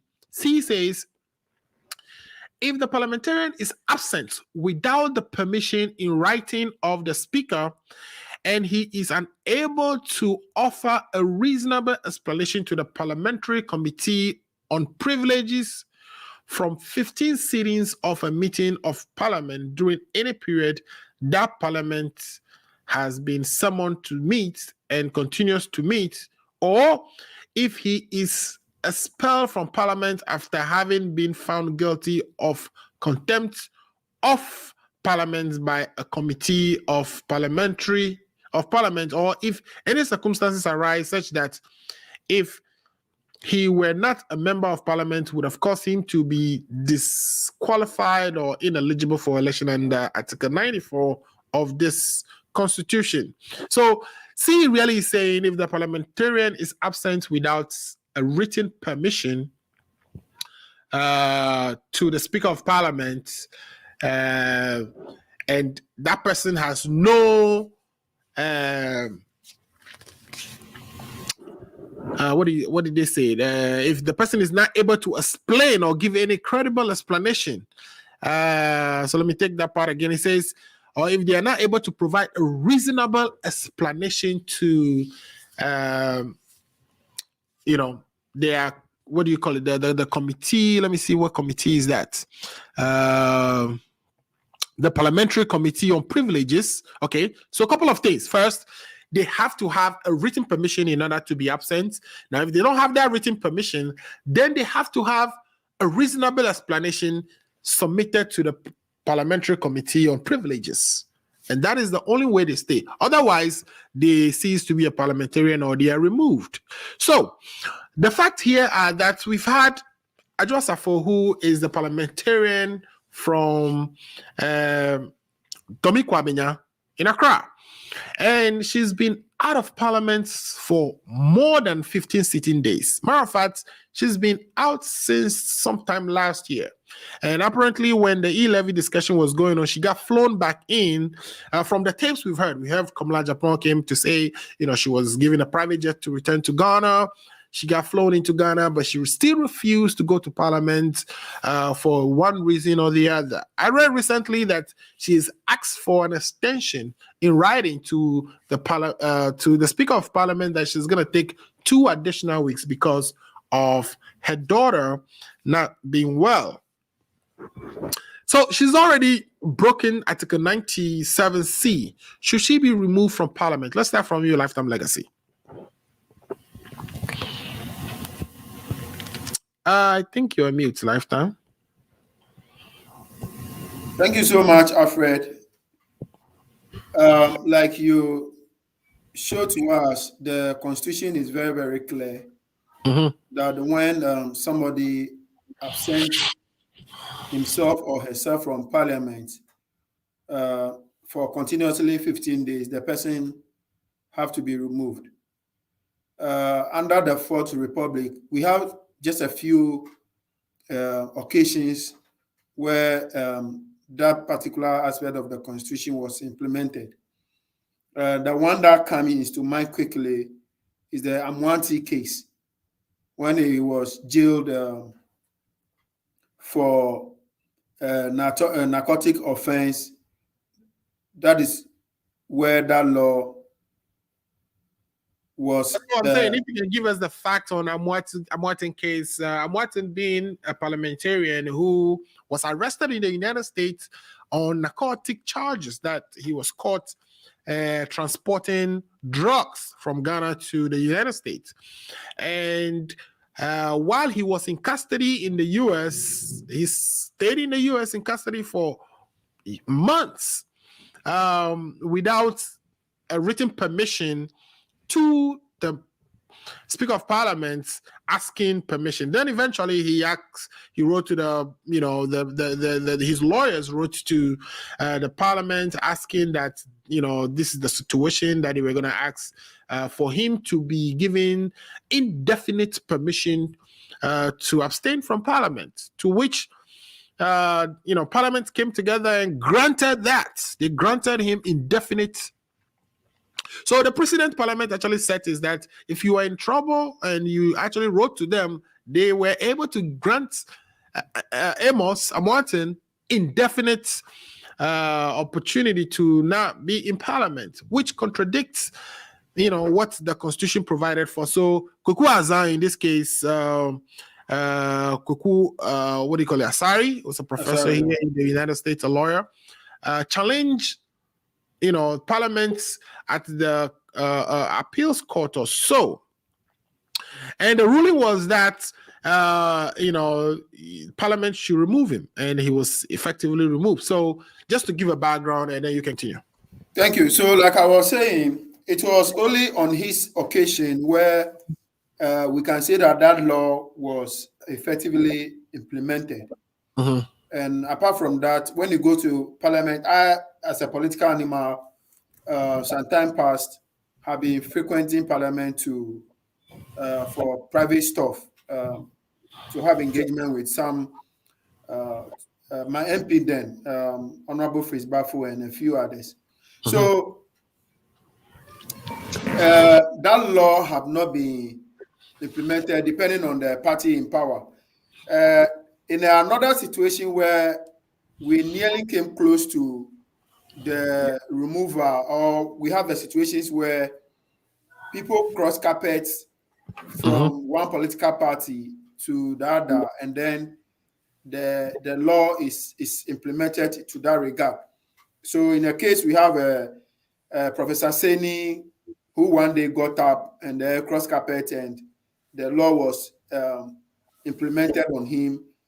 We also have a situation where if it hadn't been the intervention of NDC, the current second deputy speaker of parliament, the law would have been implemented on him by Professor Michael Quay and MPP at that time. So that law, for me, even in as much as it's in our books, less it's be used in parliament as far as it's concerned. Some time past, you realize that when parliament is in session, you can see a lot of vacant seats, and some continue, and the only time you see them is when there is crucial issues and the whole house is needed. But I think with the current parliament we have and the way things is going, that probably for me will change the narrative going forward. With Adjoa Safo's case, it's an exceptional case where I think she have a problem with the government when she decided to remove our own late brother Koshige's wife from office, and she was asked to reinstate the woman again, and what brought her anger. She took a leave, and the rest became a history. Until recently, we've been told how our efforts to get her to Parliament to come and perform her legitimate and lawful duty did not materialize, to the extent that we are told 120,000 K. We don't know whether it is in dollars or in cedis. Was deposited into account. In as much as I am not taking, I have a question mark about the person who is making the allegation. The accounts also says that when the crocodile from the water comes to tell you what do you call it, tortoise have a shell at the back, there's no way you can doubt it. This is a baby mama, a baby father of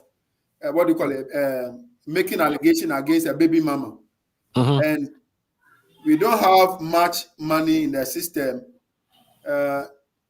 The president, the letter we have, the president is using it to fly the private jet, and the last ones that we have also that need to be protected are also being given as a bribe. I mean, that is the name to be called it, where people can be used to, just to influence people to come to parliament to pass the e-levy. Right. And then part also being used to spend on private jet. You see, that clearly is telling us how the level of impunity as far as this government is concerned is growing by day by day. For me, from where I sit as a member of the opposition, I will continue to urge Adjoa Safo to stay where she is, so that we have equal numbers in the parliament to reject our the e-levy. All right. Be careful what. So for me, that is her continual absence in parliament. For me, it's a blessing to all Ghanaians, and for that matter, we in the opposition will not discourage her. She should continue to be wherever she is. Are you speaking for the opposition or are you speaking for yourself at this point? I'm speaking as a member of NDC. All right. And I'm saying that if that will inure to the benefit of Ghanaians, if her absence is inuring to the benefit of Ghanaians, we will continue to urge her to stay wherever she is. Because if she's around, by now, passing the e-levy would have been possible. All right, so let's bring it up on that same issue, right? So in wrapping up, we'll continue to thank her for her absence. All right, cool. Let's bring FI in on that issue. FI, this is a disruptive activity of a parliamentarian, to say the least, right? This woman apparently was flown in from, wherever she went to give birth. That's my understanding, to come and do her legitimate parliamentary representing task, represent the people. And even to the extent that the allegations that that she was giving, like you just heard from our brother, left of legacy, that she was giving 120,000, and she's still not showing up to do her job. Should she not be removed? The constitution is clear. Yeah, thank you very much. So if Lifetime Legacy is saying that her continuous absence, if it is good for the opposition, she should continue to stay there. I will also urge the government that whatever the government needs to do, whichever way. That includes giving her 120,000. Whatever the government needs to do, the government got to do it to get them in. Now, oh my God, there is so much that goes on behind the scene that I've said it over and over again. Sometimes we are privileged to have some of this information based on whatever, then we get them. But a lot goes on behind the scene that we don't know to keep the country running and stuff like that. Right. The $120. Subsequently, there have been a lot of explanations that I hope that I think it's been taken to the special prosecutor, so they should. But some of these things, we just it's not going to end up anywhere. So we just want to go ahead and people want to be talked about in the media. That's fine. It's not going to end anything. Now, so let's do it with the substantive issue of absenteeism. With Adwa coming to ask for 1 month more permission, I think the case is closed on absenteeism. So I don't even think that. I mean, she was the absenteeism would have been when she actually wasn't in parliament before it was recorded as not present without permission, because they recorded that you actually have permission. They're not going to do it. They're not going to remove her. The parliament won't do it. Nobody will activate it. So some of these things, if we want to debate it, you see, as we grow in the politics and in the communication, there are certain things we didn't know previously. Now that we know, that's why sometimes when I come and I talk, somebody will say, "Hey, but you are a." But I know now that, I mean, if I'm not comfortable with something that I'm not supposed to say for my party to look good, I'm not going to say it. But in unemployment, hold on. You see, this is employment, right? This is a employer-employee relationship. Now the company says you've been out, so they're debating whether to, and then you come and you ask leave and you've been granted. It kills whatever you were discussing. No, this is not an employer-employee relationship, right? Because the employer really is we the citizens, and here's the thing too, right?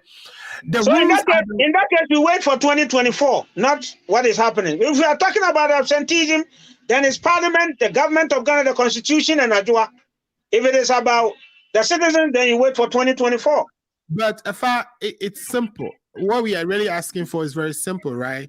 You are going on leave. You're not going to be present, and the Constitution provides that you have to put that in writing to the Speaker. What is so difficult about that? Yeah, but okay, well, you see, the last time we had this discussion, right? I said we need official statements. That is where we can pinpoint that maybe the clerk of parliament, the speaker, or the leadership will issue a statement that Adwa has been off. She hasn't asked for permission. These are the sittings. No, more than 15. She hasn't been there. We don't have it. Now, in the course of us talking, she comes and she asks for permission. She's been granted. She's gone. And you're still talking about before she asks for permission. but if the green report that comes from Parliament that captures who was present, who was absent, and characterize whether the absence was one that is accompanied with the permission. She has been shown to have been absent on numerous occasions as somebody who didn't have a permission. Three or four can be numerous. The constitution was specific. You're talking about way more than 30 cities. Not even 15 we are talking about. Okay. So the 30 minutes, you see, I want us to. Japan was absent more than 15 days. We've known that. Yeah. You see, I want us to point it and then we kill it and we move on. Because sometimes politicians will put us into the discussion mood. We talk, and then there is no issue. Okay, so the leadership, the opposition, right? The opposition, the NDC, they've not activated anything. Well, if this doesn't happen, you could just expect the litigations, right? Because the citizens wouldn't sit and watch the parliament break the law, or the parliamentarians break the law and watch parliament not do anything about it. There's definitely going to be some litigation over this. Because I'm waiting for that. She clearly broke the law. Now in her, we have, Communal Japan breaking the same law. We have Kwate, the mayor of Accra, breaking the same law, and these people should be brought to book. They should be allegedly. So because we are the guy Okujeto said that, right? Okujeto said this. I know. I saw. But you see, it's a shame unto him, Okujeto, to say somebody has broken the law. You are there and you haven't done anything about it. It's a shame unto him. Yeah, but it's a process, right? The person has to go through the process. Has he activated any process? Right. Okay, I'll let you wrap up your point. Exactly. So Amuzu and listeners, the long and short of it is that you see, these politicians can play us sometimes, and we must grow out of it. Okay, so you are there. You've seen somebody breaking the law. You see, Amua Bua, the Elambela MP, he broke the law. He was in a traffic light. He was taken to police station. He went away. They call him. You see the police pursuing him because he has broken the law. You sit there as an MP. You've broken the law. Even if you cannot take it up as an MP because you think your friends are whatever, give it to somebody. Let somebody have the information and then we deal with it. But you just go and say it, you throw it out there. You put us into a discussion frenzy. And then she came, asked for permission. She's been granted and she's gone. And we are here debating it. I think that, you see, our laws have not been tested enough. And the only way to give strength to the law, to the constitution, is when we test it over time to see that this article, this sentence, this is what it means, just as we've done in other cases. Okay? Right. Nobody has taken on some of these things. Adwa is a perfect case. NDC is a trump card. Go ahead. Activate it. Let's remove Adwa. We have a precedent. If Henry Kwate, if Kennedy Japan has flouted the law, what are we waiting on? Because some people won't do it. We are not going to do it. I mean, MPP should do it too, right? I mean, okay, we are going to do it. Okay, let me rephrase. Okay, wait for MPP. Okay, wait for us. Okay, wait for us. We will do it. You see, come on now. So you guys are just playing games with us. That's what it is. We are not playing games with you. No. Why wouldn't you enforce the law? Somebody took Kwesi into court, right? It wasn't the government. It was somebody. But because it's the way they invited the Attorney General to come in. Okay, so some of these things a citizen can take it up. You have the evidence, give it to somebody. We can activate it and we take it up from there. Other than you talk, you leave it there for politics. We talk, and then nothing happens. Me, I have my doubt if Adwa, Henry, or a Kennedy Japan will be removed. Even an activating of it, they won't activate anything. There is what they can do. I'm looking up to what they can do. I'm not going to give that information, but I'm monitoring it.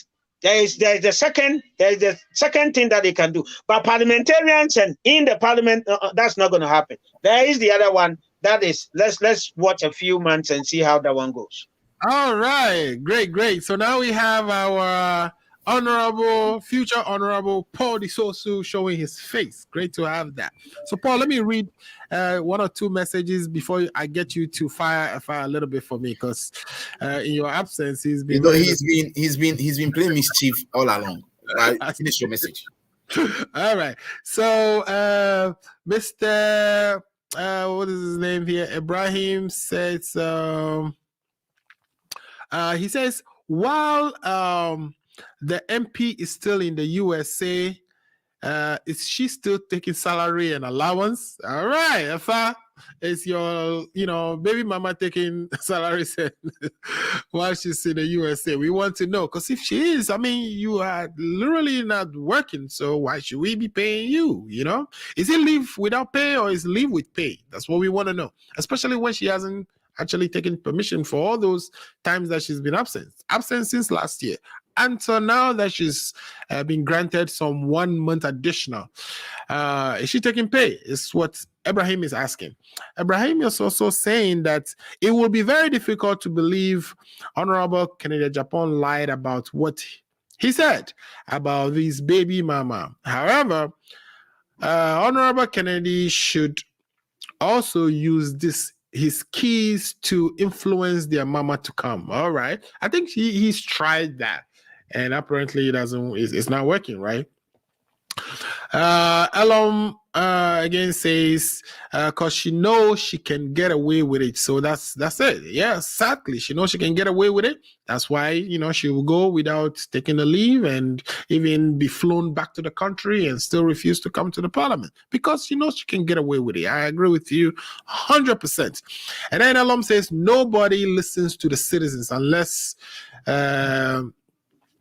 you're in that kind of position. Exactly. So if you're not among the circles, exactly, nobody listens to you. Politics it says politics in Ghana is above the law. I've been there for a long time. Yeah, it is. The politicians, for instance, we are talking about one that was actually arrested at the airport, which, if I just referred to, he was driving at the airport. I don't know how, but apparently not in the right of ways, and he was stopped. But this man just decided to speed away and answer to the police, and then he got invited. A release was actually made about that from the police, which I read the other day. But it's just appalling. The politicians see themselves as above the law. And that is very true. And they say they are all the same, MPP and NDC. Exactly. Okay. Kofi C. Chopper Filippo says, Afa knows they have no idea what they are going to do next. Okay. We'll let Afa come and answer to that. All right. So, Paul, welcome back. And at this point, what I want to do, Paul, is ask you about this ladies issue. I mean, she's not the only one. We've at least pointed out about 3 MPs on the MPP side who have just left parliament and did not do exactly what the constitution asks them to do, which is write to the Speaker of Parliament and obtain permission before you embark on any absence that would be more than 15 days. It's a simple, very simple thing to do, but they don't do it. And FI is saying nothing will happen because she came back and asked for a subsequently came back and asked for permission, which was granted, and therefore nothing will happen to her. In other words, she can break the law and then come after and sort of comply, but nothing will happen to the previous occasion and in which she broke the law. We can run a country on this basis. Do you agree, Paul?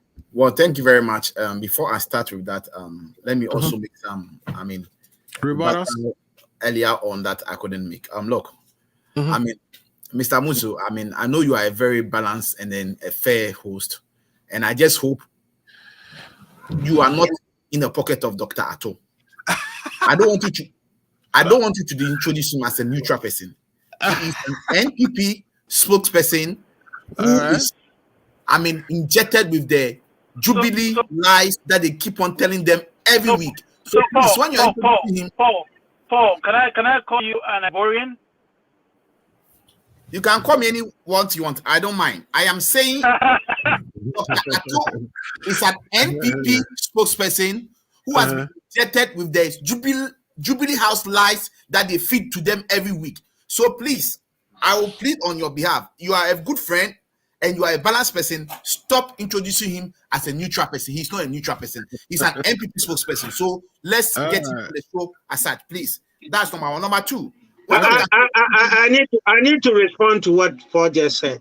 Why you were talking, I was quiet, my brother. Well, all right, he's not a member of the communication team. He doesn't come to any briefing. So I don't even go to any briefing that Paul is talking about. So Paul, no. Oh no, I'm serious. He's not a member of our communication team. No, he's not. He's not even a member of the branch. He's not a member of the Chicago chapter. He's a sympathizer. I don't even know if he's a sympathizer. He's not. I don't know. He's not a card-bearing member of our party. So how can a non-card-bearing member of our party become a briefing at the presidency? Oh, are you really seriously? I am saying. Me and Ato were on a show on election day, and of course Ato was assisting the MPP in collation. Is that true or not? So how is somebody I am saying on authority that Dr. Ato is a full-fledged NPP communicator who joins my brother Ifa to receive briefing from the Jubilee House. I've made my case. I'll move on. And I am telling you, that is not true. No, I'm not even going to wait for him to say it. That's not true. He's not a member of the MPP communication team, Chicago chapter. He's not a member of the communication team at the branch. But that is what you know. Right? That is what you know. As much the amount of let's not drag this issue. He may be a member. He may be a member of the party. No two ways about that. But I'm telling you on authority, he's not a member of the Chicago chapter. He's not a member of the branch. I believe that. He does a good job of coming here to bash the government. If he was a member, he would have been kicked out by now. He would have been kicked out by now. As much as if I want me to respect his view, I also want him to respect my view. I respect his view. I am saying, and that is my view. There's nothing that can change it. I am saying, Dr. Ato. It is not. Paul, it's not my view. It is a fact. Facts are not views. Facts are not views. Facts are what it is. Facts are what it is. Paul is Paul. I cannot have an opinion on Paul, right?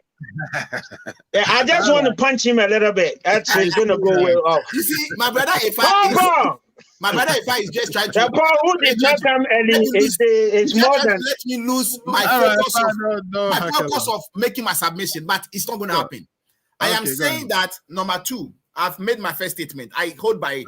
Number two, I am saying that when Dr. Ato, when he was speaking, you put a question to him and he was talking about Ghana is retrogressing. If he doesn't know, I want to tell him the areas in which Ghana is retrogressing. When we talk about security, Ghana is retrogressing when we come to security because I just came back from Ghana 3 days ago. When we talk about freedom of speech, Ghana is retrogressing. He knows, I know that now when you speak, they come after you. But when other people speak, they leave them. And I can set example. When in 2016, when their presidential candidate, Nana Addo Dankwa Akufo-Addo, spoke about the Arab Spring, whatever it is now, who went after him?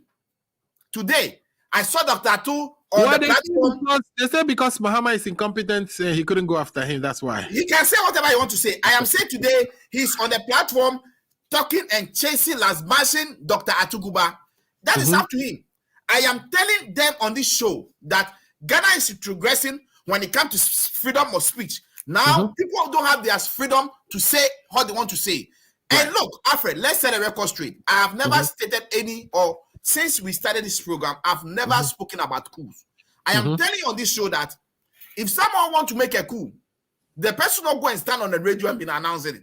So for Dr. Ato to be playing this mischief about coup people make it, I mean, I don't want to even go there because if people are going to make a coup, they will not come and sit on radio or be announcing it.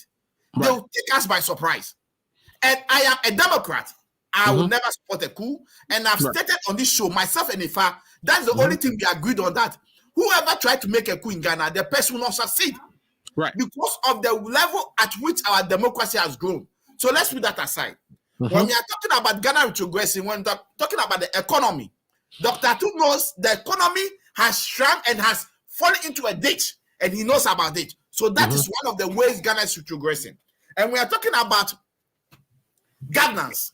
Dr. Ato knows that this super incompetent government, which he is a spokesperson of, The governance of the country is retrogressing to its negative, and he knows.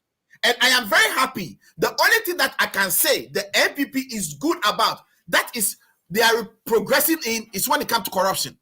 Gargantuan corruption. Stealing, thievery, share among family and friends. That's the only thing Dr. Ato's party is good in doing. So let me put that record straight. Now let me come to Adjoa Safo's case. You see, if you want to talk about fairness, okay, as Okrujeto Ablakwa said, Henry Korte, Kennedy Japan, they are all corporate. They've all accepted themselves from parliament more than 15 days without permission. So how come that Kennedy Japan is trying to play it neat? What's it himself? He has been implicated. The records show, and when Okrujeto Ablakwa spoke about it, what did he say? He said he has records to show that he came for medical review. What made him, Kennedy Japan, to think Adjoa Safo also don't have records to support the reason why he has been absent of parliament? No, let's play the game very well. And let me also state on record that my good friend, if I was trying to lambaste Okrujeto Ablakwa, Okrujeto Ablakwa has stated categorically that he is gathering all his documents, he's gathering all his fact, and he's going to raise this issue. And the first thing he has done was to go to the attendance book to take records, and it showed clearly that the Greater Accra Regional Minister, Henry Korte, Kennedy Japan, Adjoa Safo, they are all corporate. They've all been absent from parliament more than 15 days without permission. So at the right time, those issues should be discussed.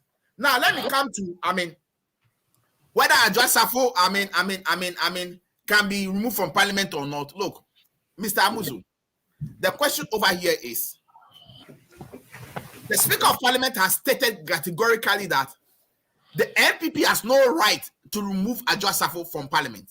We don't know the fact upon which the Speaker is making or is saying those, making those statements. Let's wait. As this, the one thing I can agree with Ifa is that let's wait for the Clerk of Parliament to come out with the document. For all to know, we are blank-folded. This lady has gone through the right process to ask seek permission. And just this week, it has come out from the majority leader saying that she has requested for 4 extra more weeks due to a problem with his child.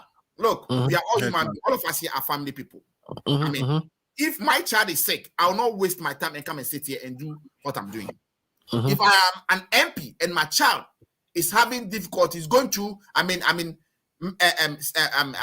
health issues, I will focus on my child before you come in or focusing on, work.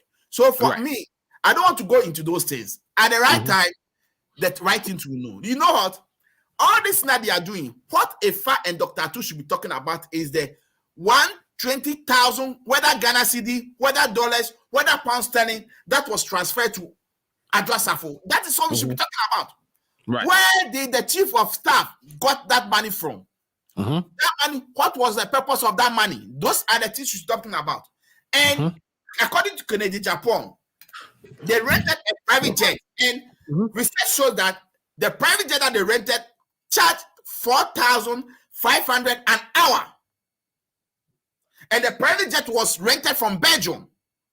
Mr. Amuzu, calculate the number of hours from Belgium to the US, from the US to Ghana, calculating all the crew on board, calculating the landing cost and everything. It's almost over almost $1.1 million has been wasted just on one person, just to pass 11.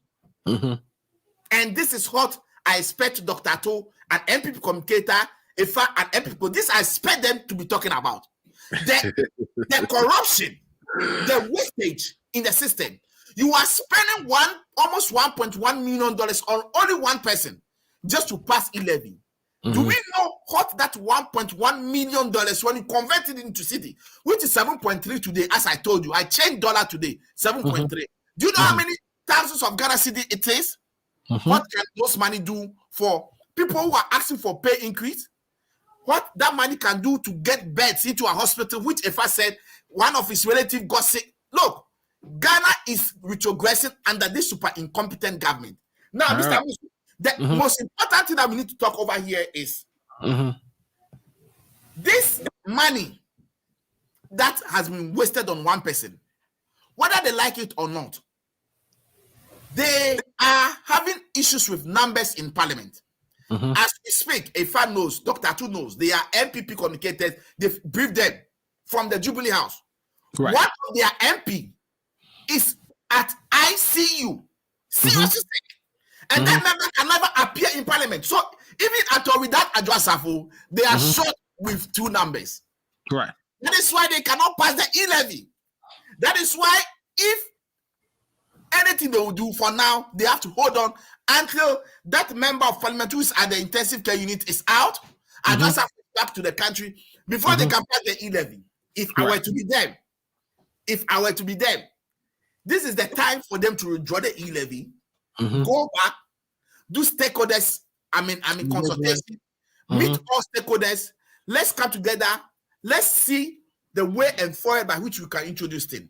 Look, the NDC is raising 2 issues: accountability and transparency. We are saying that the COVID relief fund that they got, which they lied to us, the World Bank, the World Bank, country director came to say they gave the country over $400-something million, but this incompetent government told us that they only had over $100-something million. You see the inefficiency, the inaccuracy, and the misreporting of figures. All what we are demanding from them is that they should do the right reporting. They should account for the COVID monies that they got from the World Bank, IMF, from the Bank of Ghana, and from other donors. We want them to account for it. Then, if you account for it, then we will be ready to support them to pass the e-levy. And even at all, one of the fear we are putting across, which God is being good to us, which was revealed by the Minister for Road yesterday. They are going to collateralize the e-levy when we pass it. They'll collateralize it and take loans. Right. Those are the things that we are kicking against. Because if you remember, they've collateralized the Get Fund.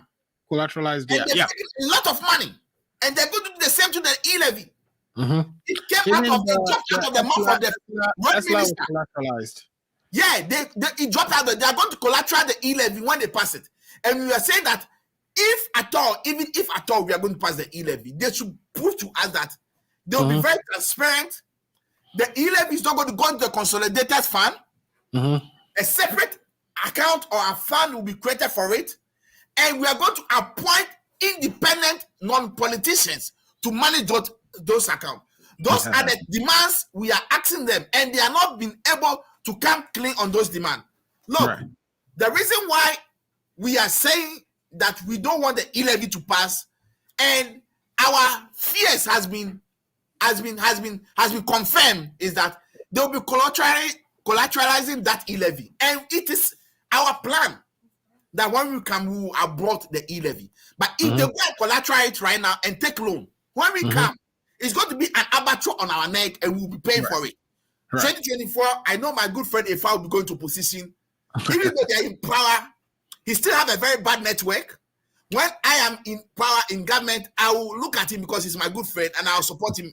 But I am saying over here that whether they like it or not, they can go and hijack and bring anybody at all. The e-levy can never be passed until further notice. Until they have the Basafu back in Ghana, until they have their MP who is at intensive care back in parliament, they can never pass the e-levy. And Mr. Muzu, you know something also. This government, if I tell you they are retrogressing the country, as Dr. Atu and my good brother Ifa will tell me, I am hating them. And the truth is that, how can you come out with such a policy? After you throw the policy and the policy hit the wall, now you've gone down to have town hall meetings. Can Ifa and Dr. Atu tell us on this show how many thousands of Ghana cedis they've spent on that town hall meeting, and whether those money that they are wasting on the town, why can't they use that money rather to channel into capital venture to do something better?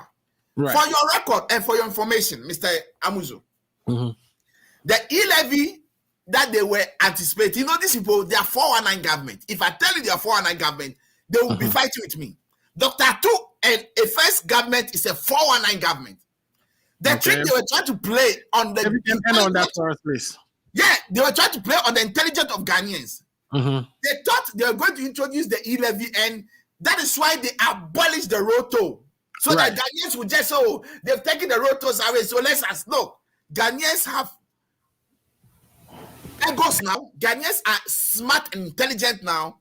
Right. Dr. Atu and my brother Ifa cannot play on our intelligence again. I am saying right here and over here that, mark my words, the road toll that they abolished, they will bring it back. Because they were trying to play and be smart on the good people of Ghana, but it failed and it has shot back to them. I don't think they'll bring the road toll back though. You know why? Because in the transportation levy, which is a component of EXLA, they've already added 41 cents or so on each gallon of petrol, which goes to the road fund. So, I mean, if you are already raising enough from that, my brother, I'm telling you, they'll bring it back. And if I know that, they will bring it back. That is why when they put a question to the road minister, what are they going to do to the road toll? Those we said they are going to keep it and they're going to turn it to urinals. He's lying because they took a knee-jerk reaction. Yeah, that's what they did. And to conclude on this issue, Mr. Amusu, I am here to let you understand that look, Ghana is our country. We all love Ghana, right?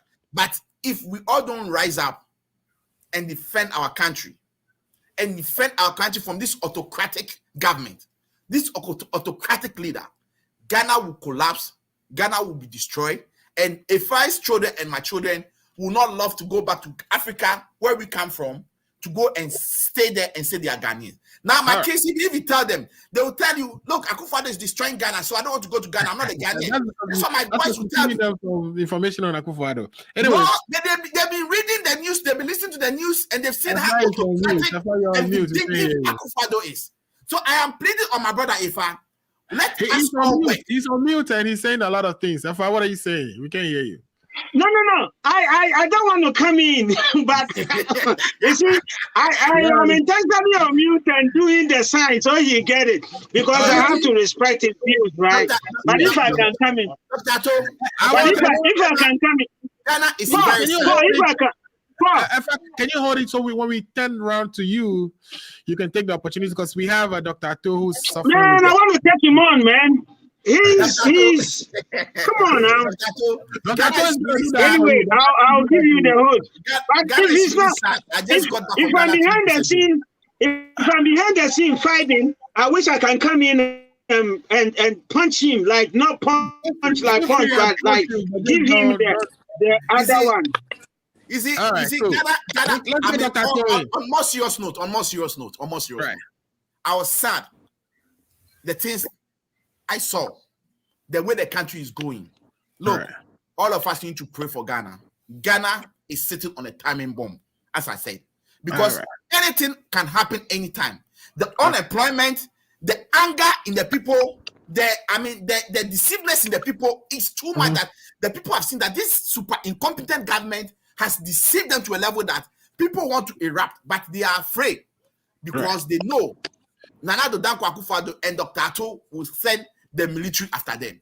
I am saying on this show that let us all put our hands on the deck and let's build Mother Ghana. Mother Ghana is being destroyed under the leadership of Nana Addo Dankwa Akufo-Addo.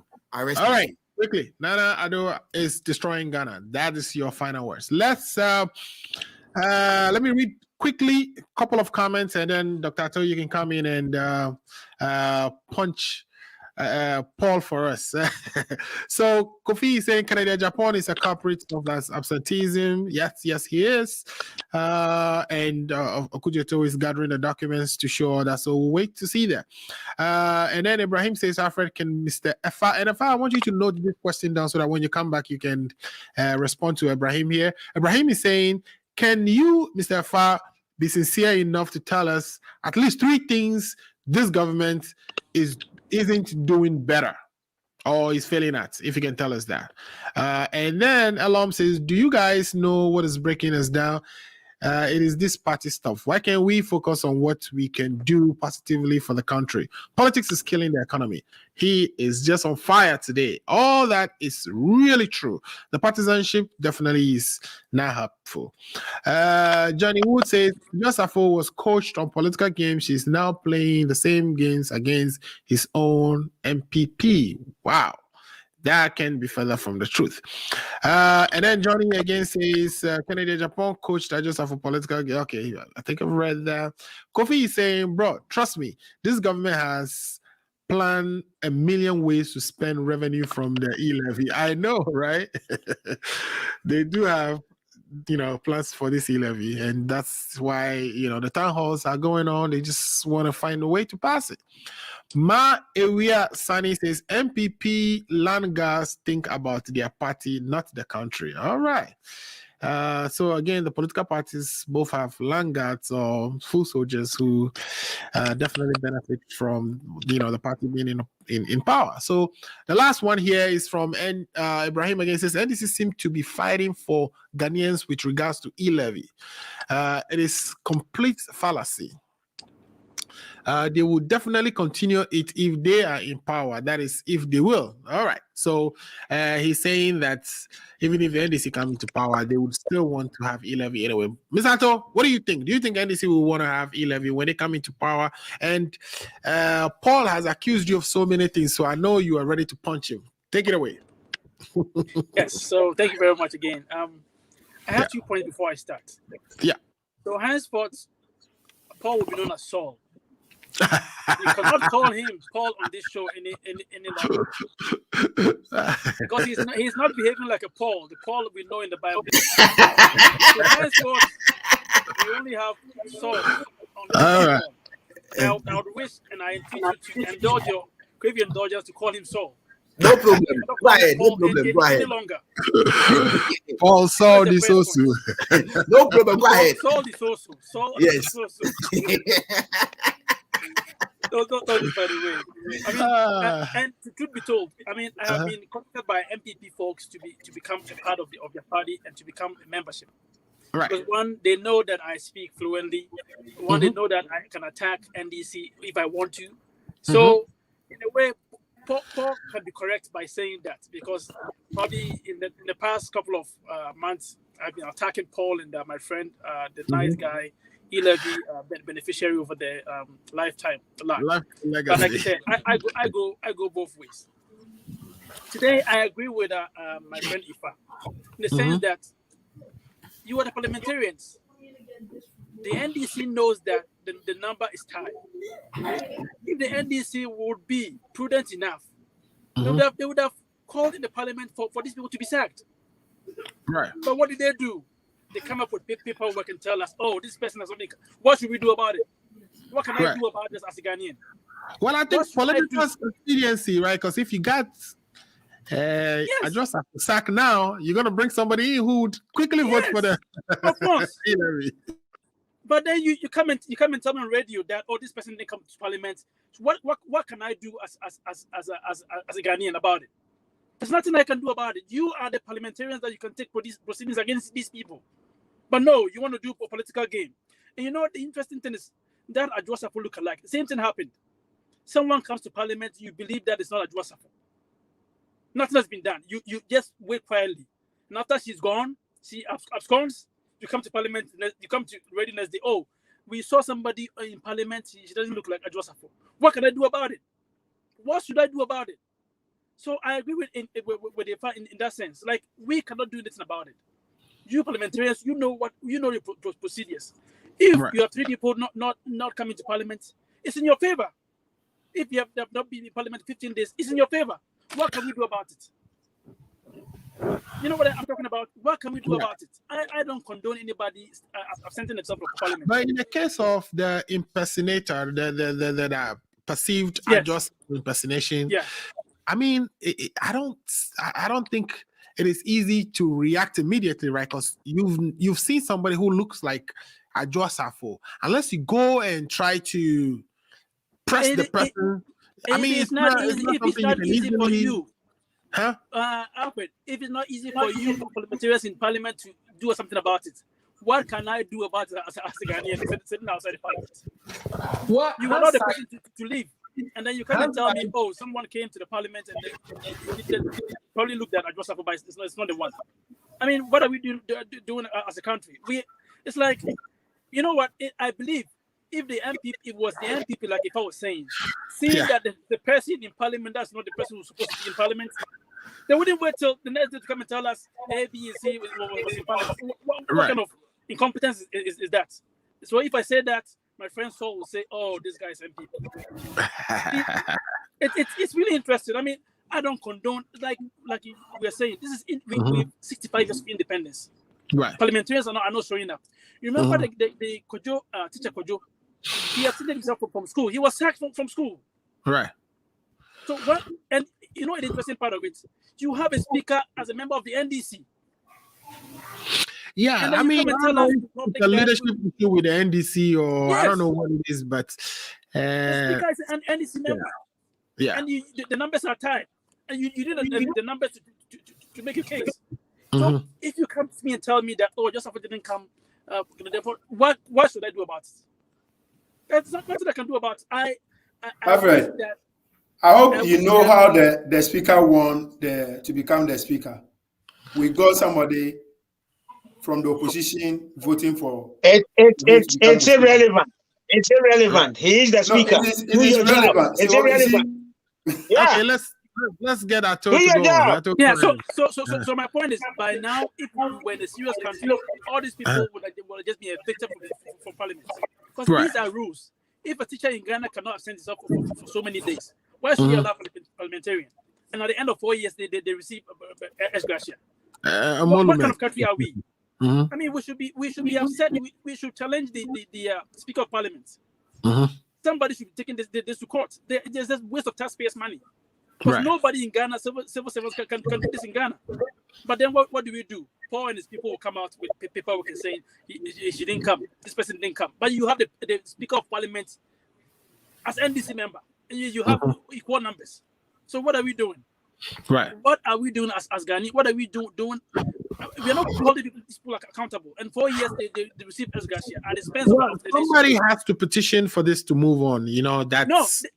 No. If we have leadership, the Speaker of Parliament will act. They wouldn't wait and tell us, the person came for another excuse, and then we granted this excuse. No, I mean, and then my friend Saul is happy about that. The Constitution says that the person, which is Ajosafo in this case, have to face Privileges Committee and render to the Privileges Committee reasonable explanation for why she was absent. So, in all we are saying, Alfred, we have a head of parliament. We have a Speaker of Parliament. We have a Speaker of Parliament. Right. The Speaker should act. Yeah, but I'm saying that the Constitution didn't give any power to the Speaker under this issue. It is. But they have standing orders. They have standing orders. The standing orders say exactly the same thing. It's exactly the same language. So basically, it is that the Privileges Committee have to call Ajosafo to come and explain to them why she was absent. And if the Privileges Committee find her explanations reasonable, the matter dies there. No. So Ajosafo should seek permission from the Speaker. So if that was not done, that was not sought. What should the Speaker do about this? Wait till the Privileges Committee to come and ask questions? It doesn't make any sense. Now, maybe, somebody, like they said, somebody has to actually petition for. I disagree. Point of correction. Okay. Can I come in there? Yeah, correct. So at this stage, it is in the news, and you've heard, and you are the Speaker, and you will address it. So is the Speaker of Parliament telling us that he's not a Ghanaian to take it to the Privileges Committee? We are saying that the Speaker doesn't have any power given to him in the Constitution to act on this matter. Say who? No, say who? I can read the Constitution back to you. Okay, so no. So you want to tell us that the Speaker is not a Ghanaian? If the Speaker is just there to preside over a proceeding, somebody else need to petition the Speaker. If the Speaker, the Speaker should take this thing up. You and Dr. Atu will be here. I'm translating the Speaker. Somebody. It is because of the way we've done our politics. So at the end of the day, if there is an action that needs to be taken, who should do it? Who should do There's it? no action. No, it's simply there is no action. The speaker, That's the why. speaker is there as a referee. He cannot be a judge in his own court. That's what I'm trying to tell you. But I know, but you say they are parliamentary, NDC parliamentarians in parliament, right? Equally, there are NPP parliamentarians. They should also take it up. No, Why are the NDC parliamentarians not taking it up? We are not interested in it. We are not We interested are in also it. not interested in it. So he died. They won't do anything. They will. I think this is going to be litigated. For me, Doctor, I think just for information, Okuluyeto Ablakwa is going to take this issue up. He has stated it. I think Okay. whether I'm looking NDC for, is not interested, but an NDC MP will take it up. What kind of contradiction is that? Oh my goodness! Even if it is not taking up, I'm looking at people like Professor Azar or Martin Pebu or one of those lawyers. Exactly. But there's nothing. After there's nothing. They won't do anything. I can land. If I can Yeah, land. sure, go ahead. So what I'm saying is that the parliament is a place of laws. I mean, we 65 years and we are still talking about MPs absenting themselves. What are we doing? And they take as gratia every 4 years. And we have people in parliament, lawyers, and all these people. They come to radio stations every morning and talk however and whatever they. I think we lost Ato temporarily. We should be serious as a country. We cannot be. Go ahead, Ato. Can you hear me? Yeah, we can hear you. Yeah. So what I'm saying is that going forward as a nation, we should elect people who would think. We should elect speakers who we think can do prudent jobs in parliament, not just people who just sit there and allow people to just do whatever they want. Right. Thank you. Okay. Thank you so much. Thanks for that succinct presentation there. Now let's take Rafa, let's go straight into the next topic because it's time and we've already passed our 2-hour mark. But we could do brief comments on this one, and which is Vomawa had a day in court, went to the Supreme Court looking for the decision that was actually passed at the trial court not to give him a bail, etc., to be quashed. And the Supreme Court actually returned him back to the trial court with a suggestion that, you know what, if anything, you should have gone through the appeal court first. Now, the substantive issues are, Vomao has, written on his Facebook page about coup d'etat, and he was picked at the airport when he landed.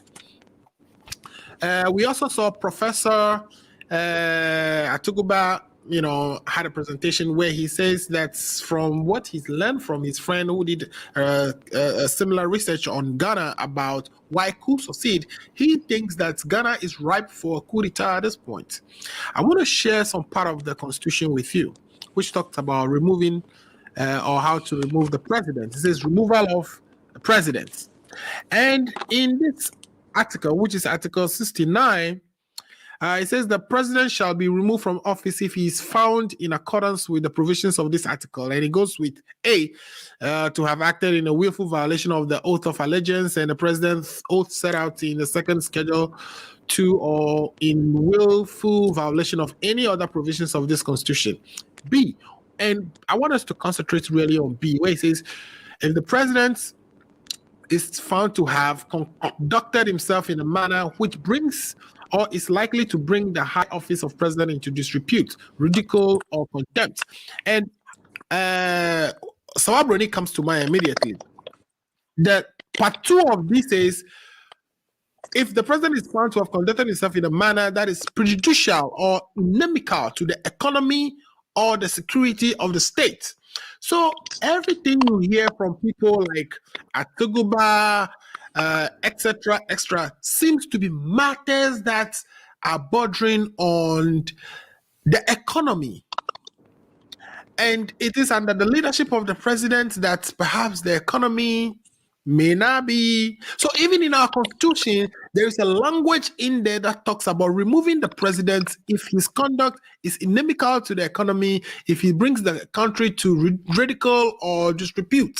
And we have instances of that. So are we going to say that we should tear the constitution apart because the constitution is referring to removing the president and is citing the same things that we are hearing from people like Atuguba cites? And let me start that from afar.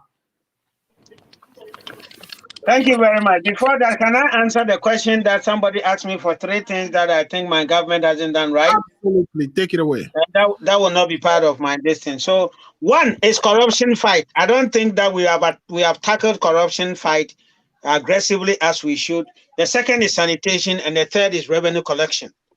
So these are things I fault my government for. We have not tackled these points correctly. And if we can do these things, right? How about security? How about security issues? Oh, we don't have security issues in Ghana. Like picking up journalists, some of them killing. No.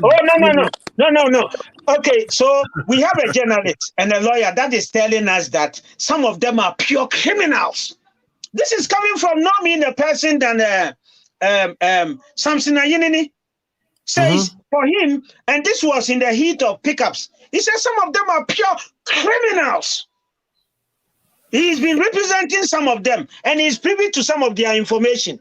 There is nothing like culture of silence in Ghana. You see, the media in Ghana is very vibrant. But Paul,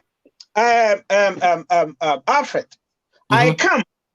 You are a media personality, right? I don't like you. Then I go and post that I've seen Alfred in a hotel with a girlfriend. You are married, and then maybe you are having a business meeting. I try to catch you in a way. You see me? Behind the scene, I have a private people that I discuss security with. So I know security matters, even though I'm not in that field. So they will really, really monitor you and take a picture that tells a particular story. Go out there, publish it in the news. You take them on. They cannot answer. You either take money from them or you get them imprisoned. And somebody says it's a culture of silence. Oh, no. Imprison as many of such people as possible. But you have the Kwame Sefa kinds. You have the, I want to mention people that are on the opposition. You have the Hughes. What's his name? Good morning, Ghana. Good morning, Ghana. Is it good evening, Ghana? No. Good morning, Ghana. Has it been picked up? Dako.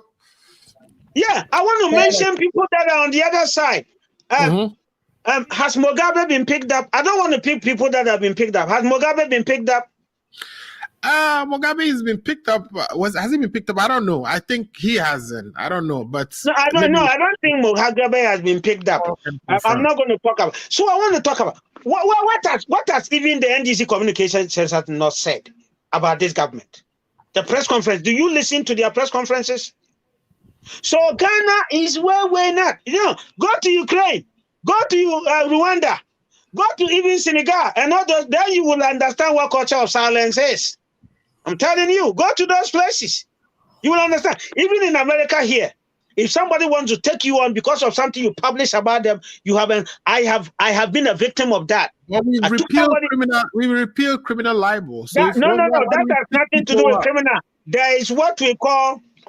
So there is a civil libel, right? Where you can take somebody to court and the person gets invited and stuff like that. Okay. Now, when it has to do with coup and these panic and fear and stuff like that, first you are written to come show up, like they did to Abronia. Show up. You show up, you are not able to provide, then they deal with it. Is, and you see, this time around, right, there's something that is happening that we seem not to understand. Those days, they will come and ransack your studio and stuff like that. You get a letter. One of our viewers, Kofi Sochichofa, is telling us Mugabe has been picked up several times. Okay, I don't want to mention names of people that have been picked up because we can go to specific case and see why the police picked them up. No, so that one is not. But even having said that, the media is not cowed. Ghana media is not cowed. No. What is it that they don't want to talk about? Pick an issue. Whatever. Is it about the president? Is it about this and stuff like that? And let me tell. You see, I have information on the NDC here, right? I have information on NDC. If I send it to you, Paul, and we don't discuss this thing, then I will know your stand.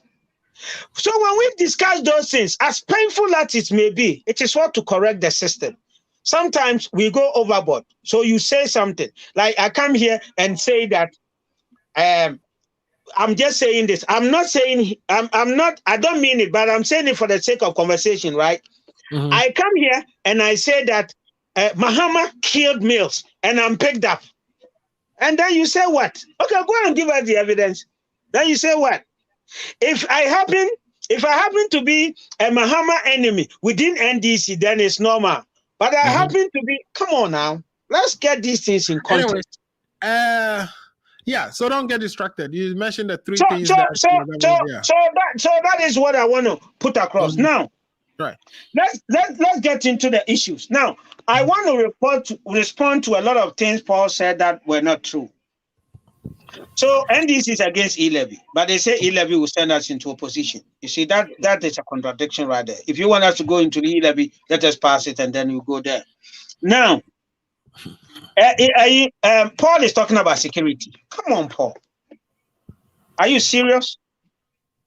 They say, I have to add Peter to the Saul. Peter Paul Saul. Are you serious? Security? You see, if security is an issue, America, there should be a coup d'etat. Another country should take over security in this country. I am in Chicago. Do you know how many people are killed in this country? In this city? Every weekend? This weekend, do you know? When we go to certain places, you see, I live in those places. So I tell them, it is not what you think. When I went to Ghana, when I sleep, I close one of my eyes and one of my eyes is open. That's not true. You enjoy it. Paul, I know somebody that knows you. I know what you did. I can't tell them here, but I'll call you behind the scene and I'll tell you, I also want to go and enjoy some. So don't go there. I'm serious. So in fact, no. On a more serious note, right? Right. So this is security. It is not about the crime happening. It is the nation's response to the crime. And you've realized that in recent time, the police were able to coil like an attack on a bullion van. See, this is a plan. How can we prevent some of these things? You can't prevent crime from anywhere. Here, bank robbery and all those things do happen. Kidnapping, kids are getting kidnapped, right, left, center. 2-3 days ago in Chicago, 2 cops were shot.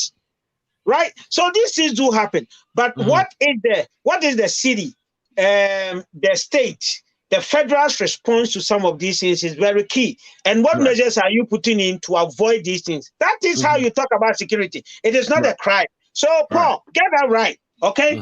These things I don't know. Now, they should stop talking about absenteeism in Parliament, like I said, and like this Dr. Atto said, please. We don't have time. We have so many things to think about than your responsibility. Bring them back to us. Opposition party. Your opponent is absent. You need a vote. Some of them, it will be a hands down win for you. So your number will increase. And you come and tell us you are still gathering evidence. So based on what did you make your conclusion? You see, these people don't pay attention to what they are saying. And Peter Paul Saul, you said stealing. Thievery, 419, corruption, blah, blah, blah. Come on now. Okay, how do you put in Airbus, double salary, and the host of, SADA, Juba, and all these kind of stuff? Airbus is trivial if you're looking at all the other things that we've seen under this government. Exactly. So if you are a parent in the house, right, and you think that your son entered into the ram and stole a milk, so it is trivial. One day you will come and your $1,000 will not be there. Yeah. If you don't pay attention to the little things, the big things you can't handle. Nobody can pay rent if you cannot pay. If you cannot pay $100, that is what it is. You already did the big things, but you're still going back to the trivial ones. That's the problem. I mean, we have this government. What I'm saying is that Paul is talking about some other stuff. Why is he not talking about things that are within his circles? So that's what it is. Okay. No. Also talk about PDS. Talk about PDS. Talk about there's no infractions in PDS. There's no infractions in America. There's nothing like that. You see, if you want to know NDC, right, when it comes to taxes and corruption stuff. Now go to 08. They said we have bank accounts. We are this, we are that under Kufuor, but they came and they did not even prosecute a security officer. You see, it is at Kukuhilo. Kukuhilo, they sat down because Muhammad did communication. Political class. None of you prosecute each other. I mean, all the Oh, things you said. no. That's not true. Yeah. That's not true. Under the Fourth Republic, when we are talking about high-level corruption, it is only NDC people that have been put in jail. Where are we with the Saglama issue? You took the guy to court one time and then you forgot about it. It has not been concluded yet. It has not been concluded yet. It is still okay. If they are not feeling the pinch, they won't go. You see, that is why you have to watch them. If they are not feeling the pinch. I remember we set up a fast track court in this country before. If it is important, let's they come and they use some maneuvering to quash it. If they are not feeling the pain, they wouldn't have gone to the Commonwealth. You see, we are in a country, we have institutions, we are a sovereign nation, right? But because they are so corrupt and they don't want to face prosecution, they went to the Commonwealth that we are persecuting them. Oh, really? Go to the court and answer. Go to the court and answer. If there are witches in any house, we will hunt those witches. I am telling you, witches ought to be hunted. All right. Now, they talk about IMF loan, right? See, we have to read a little bit, and sometimes we have to stop bothering ourselves with things that are not there. Oh, IMF and all this. The IMF said they are so satisfied with the money they gave Ghana that they're going to give us more. Have you read that report? Have you read that information? So please, it's a lie. Please, yeah, I'll send it to you. So please.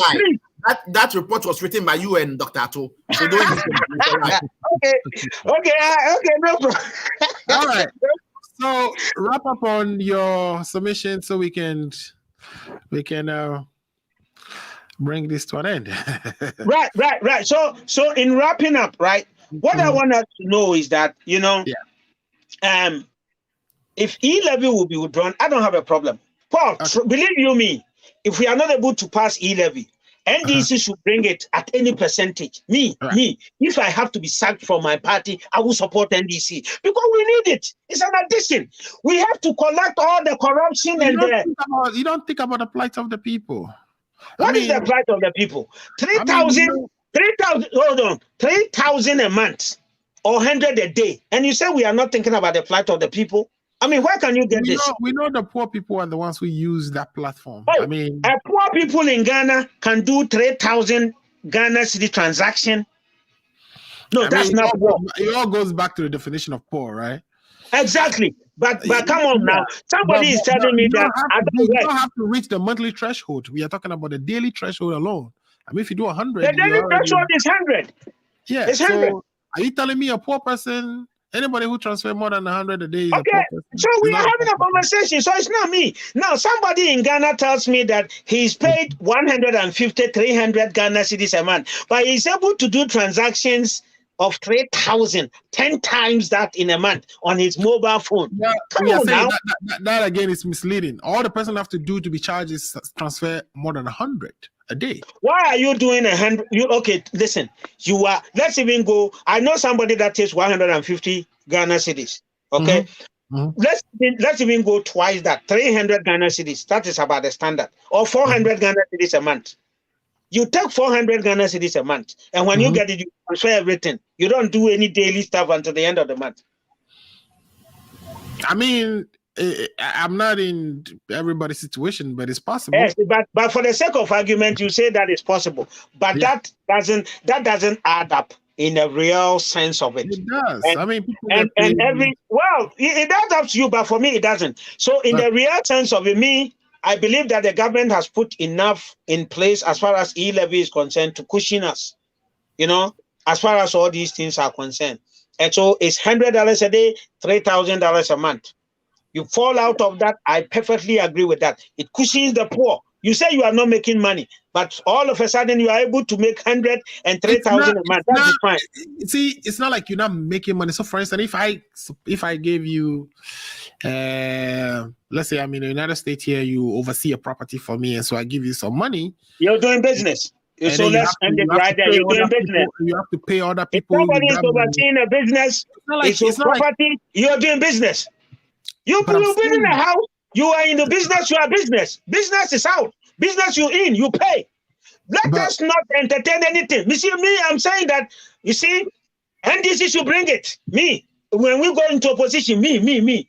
Paul, if I don't support you, go to, which God is in your village? Which God? No go. Go to Nukwajo and end my life. I'm telling you. All right, I will support you any day. Now, okay. let's a quick wrap up.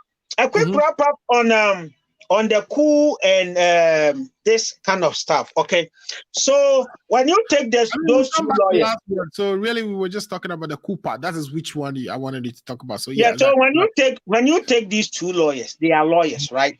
And then you mentioned the Constitution. Now, the article you read on all that, they are procedure that we are supposed to follow. They are the reason based on which you activate to. It doesn't say because of that, go to pick up a gun, or either the military or civilian, pick up a gun, go to the Flagstaff House, kill whoever is the president, and then put yourself there. No, that's not what it's saying. Okay, so if somebody is saying that if we don't take it, there's a coup, what that person is telling you that, oh, I see a problem, but I don't see a solution. I don't have one. I've never had one. I was in government before. I have policy credibility. So I went to the IMF. So I don't have anything. So all that I have is that I am just going to look there for this and that to happen. And that is a disappointment.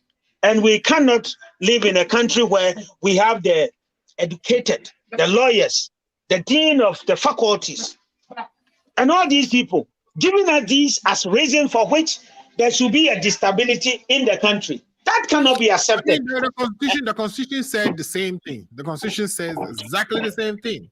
It says if the president conducts himself that is in a way inimical to the economy, he should be removed.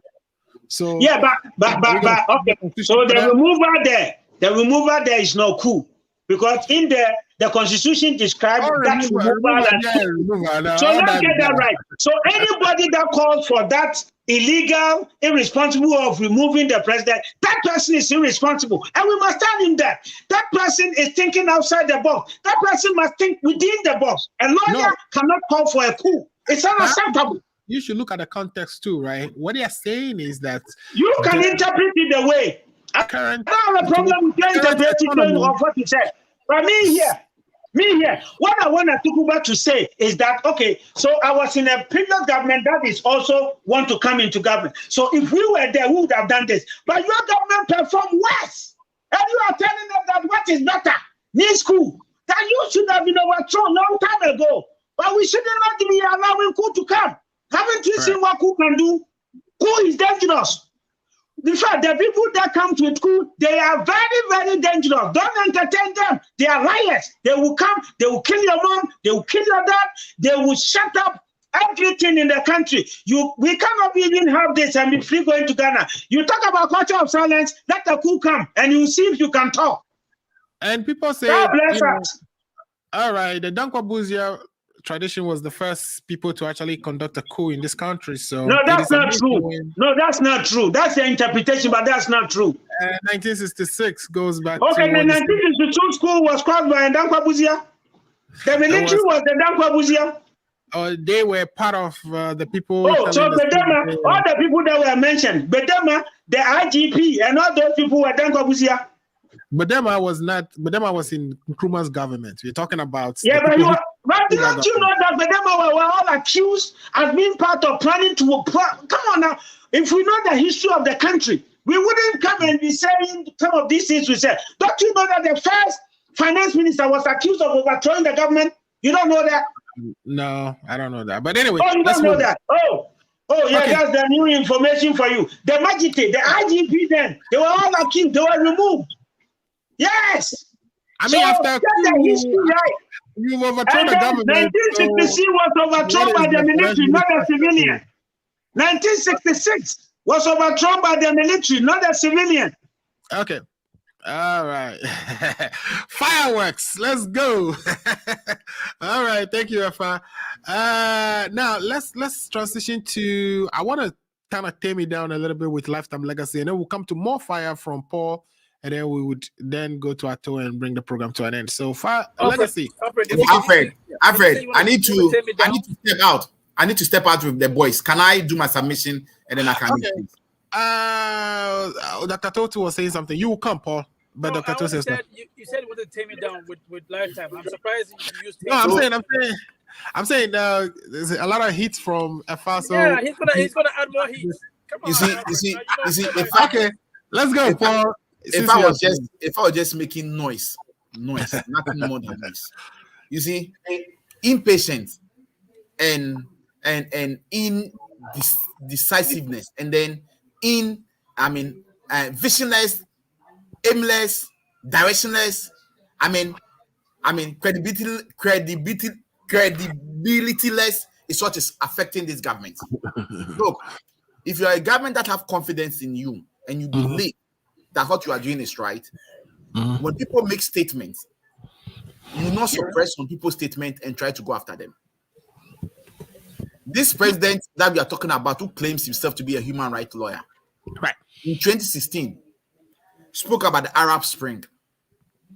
Who went after him?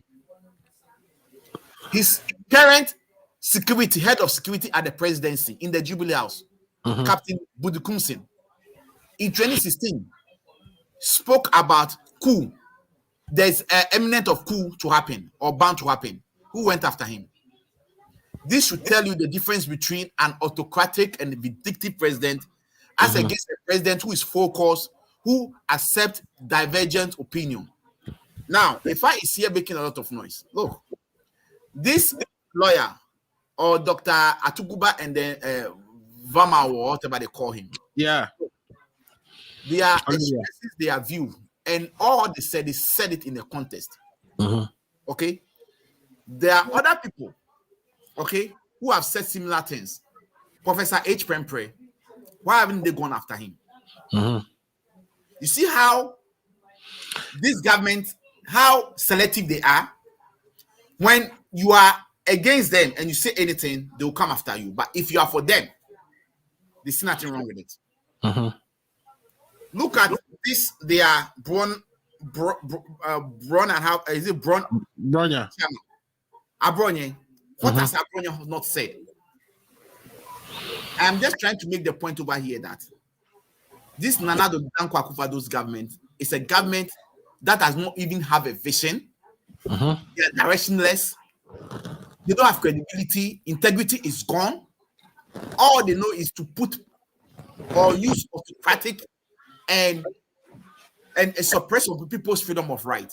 And that this human rights government, we have people from his party, people he trained, people that he went and paid money for missionaries to come and train to go after judges who are sitting in their court. And if I don't have the gas to talk about it, and he's here talking about Dr. Atuguba and then Vomao.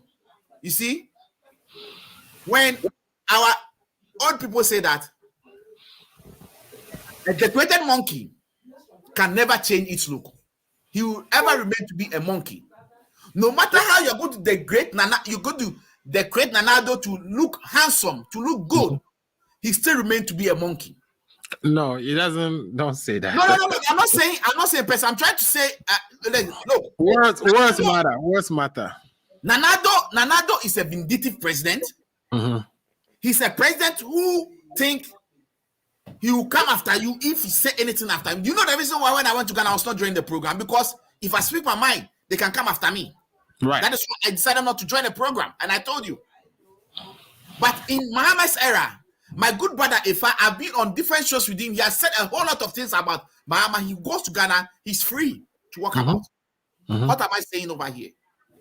All I'm saying is that Nanado is intolerant. He's an autocratic person.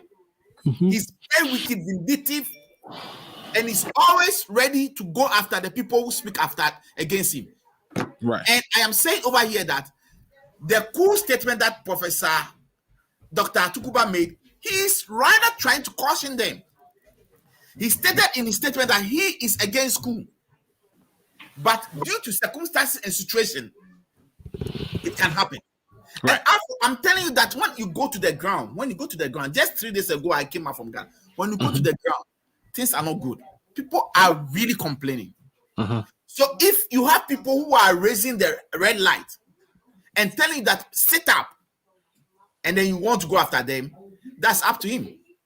I want Ifa and Dr.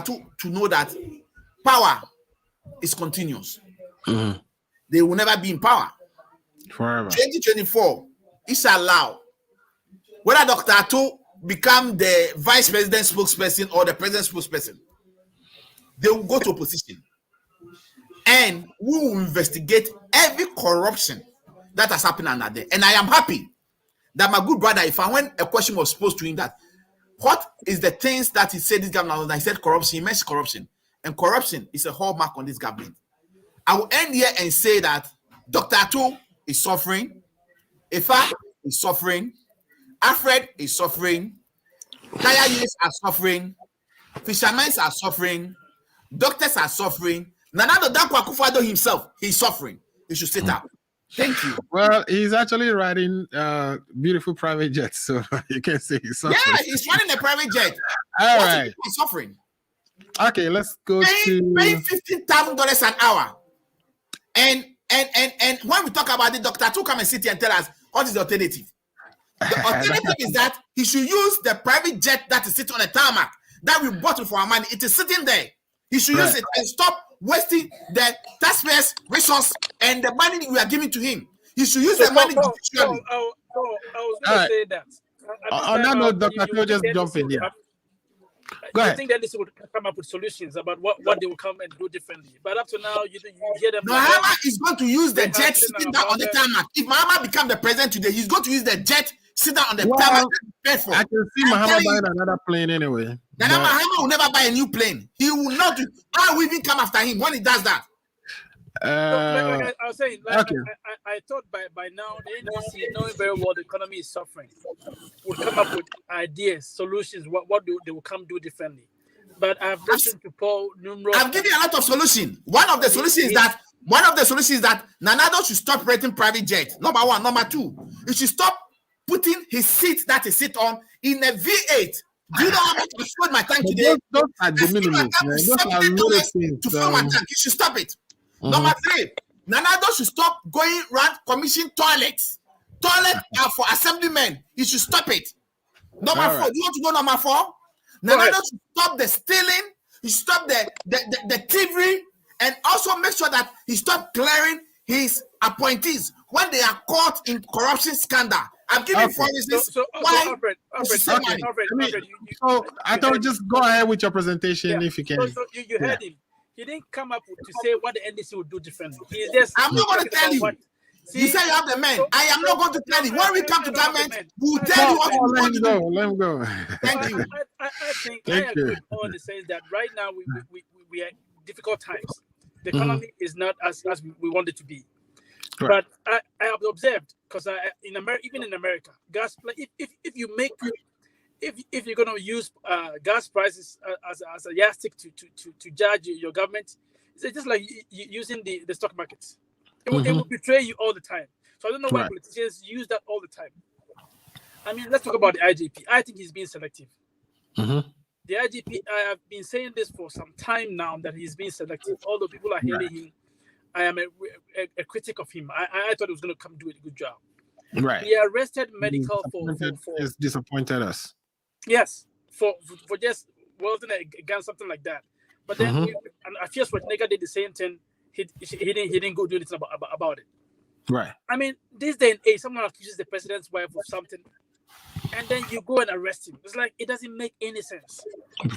It's like we repealed the criminal libel law, so you think that it will be civil process.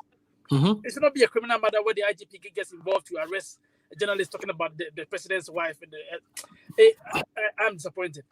And if he was not selective, he would have picked up Atuguba. Because what Vomowo said, it's similar to what Atuguba is saying. So if you arrest Vomowo, if you arrest Abronde, then you should arrest Atuguba. I feel comfortable talking about people who and stuff like, because I know, like my parents have told me who did to them, who did to their parents, and how they suffered through. So I'm uncomfortable when people, and like we have a history, especially in Africa, we have a history, especially when we have people using tribal sentiments against one another. And it's sad. It's sad that even Mahama and even Akufo, people have used tribal sentiments just because it comes from people. And I don't think it's a good tangent that we should follow as Ghanaians. Right. I mean, we should talk about the issues, just like Paul talking about someone carrying a chair around and stuff like that. Those are semantics. Those shouldn't be part of it. I mean, I feel like as Atuguba right now should come up with solutions. Tell us the solutions, because we all know like I said, we all know the problems. Gas prices are going up. The dollar is rising and the city is falling. But see, why is saying that he's just speaking up the same way the clergy spoke up and the former president and so many people spoke up about issues. I know, but and all of a sudden everybody just went dead silent. Solve the problem. That's we all know the problems.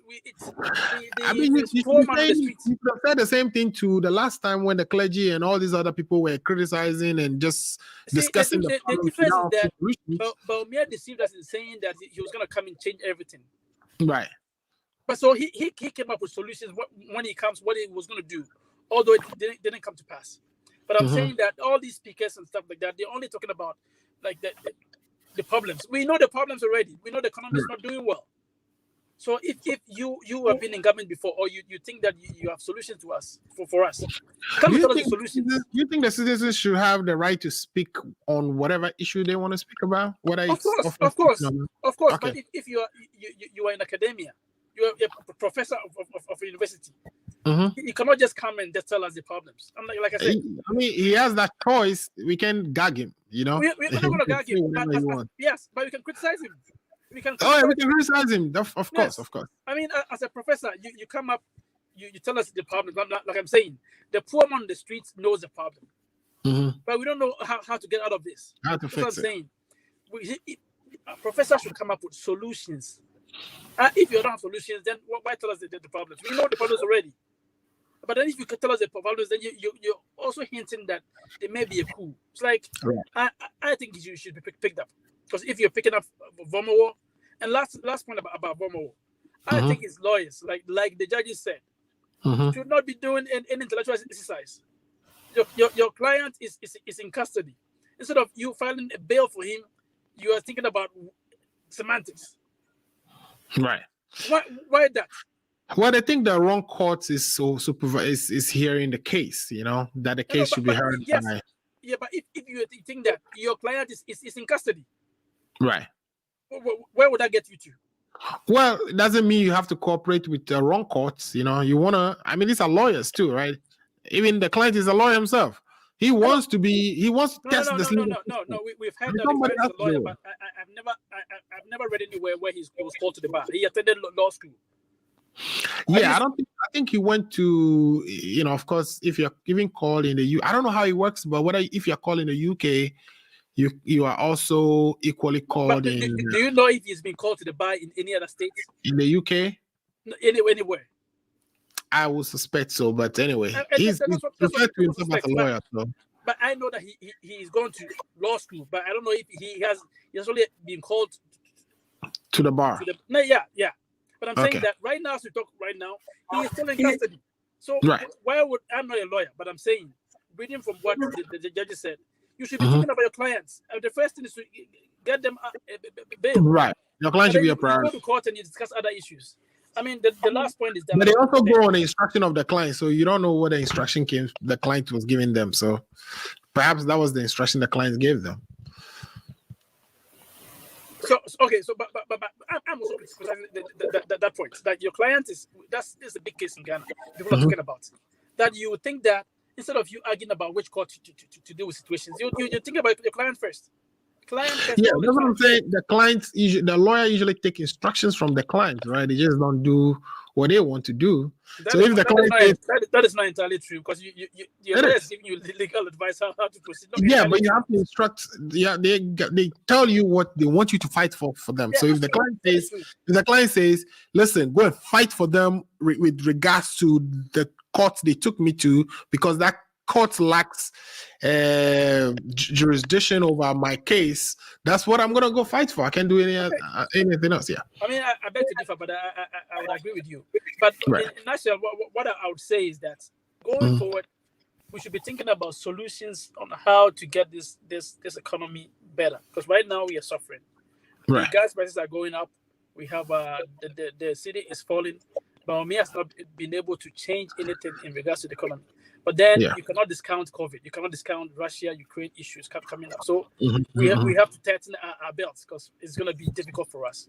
Yeah. Because like I said, Russia produces 10% of the world's oil. Right. So it definitely would affect the prices. So we're going to see an increase in prices until all this is over. All this is over. Yeah. Thank you so much. Thank you so much for, taking the time again and hitting the road just so you can talk to us. We really appreciate it. Okay, let's look at lifetime legacy. Lifetime legacy. Alfred, for me, any person who first of all, they say you are receiving some e-levy, and you want to clarify that before you leave. I would like to thank Dr. Atu for the compliment. I am not a fan of e-levy. So anywhere I hear the name e-levy, let me say my body is anti-e-levy. It is just by the grace that I am doing well. All right. Well, Alfred, any person who will insult or will say something against Dr. or Professor Tuguba, for me, lack sense of objectivity. I say this because you can't choose and pick whatever suits you. MPP are being mischievous and diabolic. And for me, I am not surprised because they perceive Dr. Raymond Atuguba as an NDC person for that matter. Even if he's making sense. He's an NDC man. It's not like it's perceived to be. Even if he's making sense, they are not interested in looking at the substance of the issue. They are trying to trivialize whatever he's saying and make nothing out of it. Why am I saying this? That same person who is giving the president advice also go ahead to use that same podium to support the e-levy. So in one breath, they support his call on the e-levy. Okay, but that doesn't negate the reckless comments of Koo, right? I don't consider that statement as reckless. The person make a conditional statement. He said, if. Since when did the word if become a definite statement? I'm not good when it comes to English. My grammar is not good. Okay. But I heard the person saying if. So since when did the word if became a definite statement? I don't know if I'm making sense to you. Yeah, he said Ghana is ripe for, he says, from what he's learned following his friend who did a research on the topic using Ghana as a case, that Ghana may be ripe for coup. Ghana may be ready for a coup. Based on the economic factors. You see, if we want to be genuine in this criticism, the person is putting out there an intellectual exercise that have been done. Okay, and research that have been done. If we want to be fair to him, we need to go for those materials and see what the contents of the materials are. You get it? For all you know, the person may have spoken to somebody who was part of the 66 coup, somebody who is part of the 79 coup, somebody who is part of the 89 coup. Do you get it? For all we know, the person who did the research may have even spoken to Rawlings to know why he conducted the coup. You get it?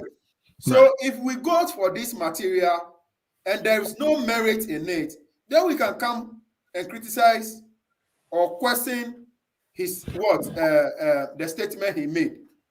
And he's not speaking on authority. He is saying that this is what a research somebody have done. Since when did research and academic exercise become an evil thing? Since when? Right. All right, we got 1 more minute. Let's wrap it up. You get it.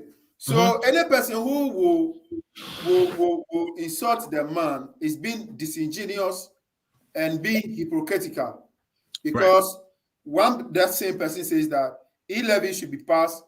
He support the e-levy because as part of providing solution for the inevitable or for the coup not to happen, he has provided a solution. Right. We are accepting the solution, but we are not accepting the conditions that come when something is not done about it. Right. I think that hypocritical way of doing things will not take us anywhere. Okay. For me, that is what I would say as far as Rema Tugima issue is concerned. Thank you so much. All right. So you've heard it. Like we said a couple of weeks back, if you are in a position with a lot of power on a big platform, that you should be, I'll speak very responsibly. The coup matter seems to be something that when your government is in power, or when your government is not in power and things seem to be going wrong, or things seems not to be going your way, or the economy seems to hit a little patch, then all of a sudden we hear these coup talks all the time. Instead of talking about coup, I think we should be working together. We should be working together to continue to build our Ghana and make it stronger than it is. That will be my last word for the day. And I thank you all for joining and watching the show. I think I have a lot more of comments here that I wasn't able to read. I apologize for that. Our time has run out. We've actually overdone or did more than 1 additional hour than we planned, or we did 1 hour extra than we actually planned to do. So let me take the opportunity to say a big thanks to all the guests who came on and all the presentations they gave us today. We've learned a lot from the discussions, and I hope that our politicians are listening and that the right thing is done as far as the absenteeism is concerned, and also that at 65 years of age as a country, we should be reflecting on our development agendas, and we should be working together to build a stronger Ghana that would provide benefit for all of us. On that note, I say thanks for watching.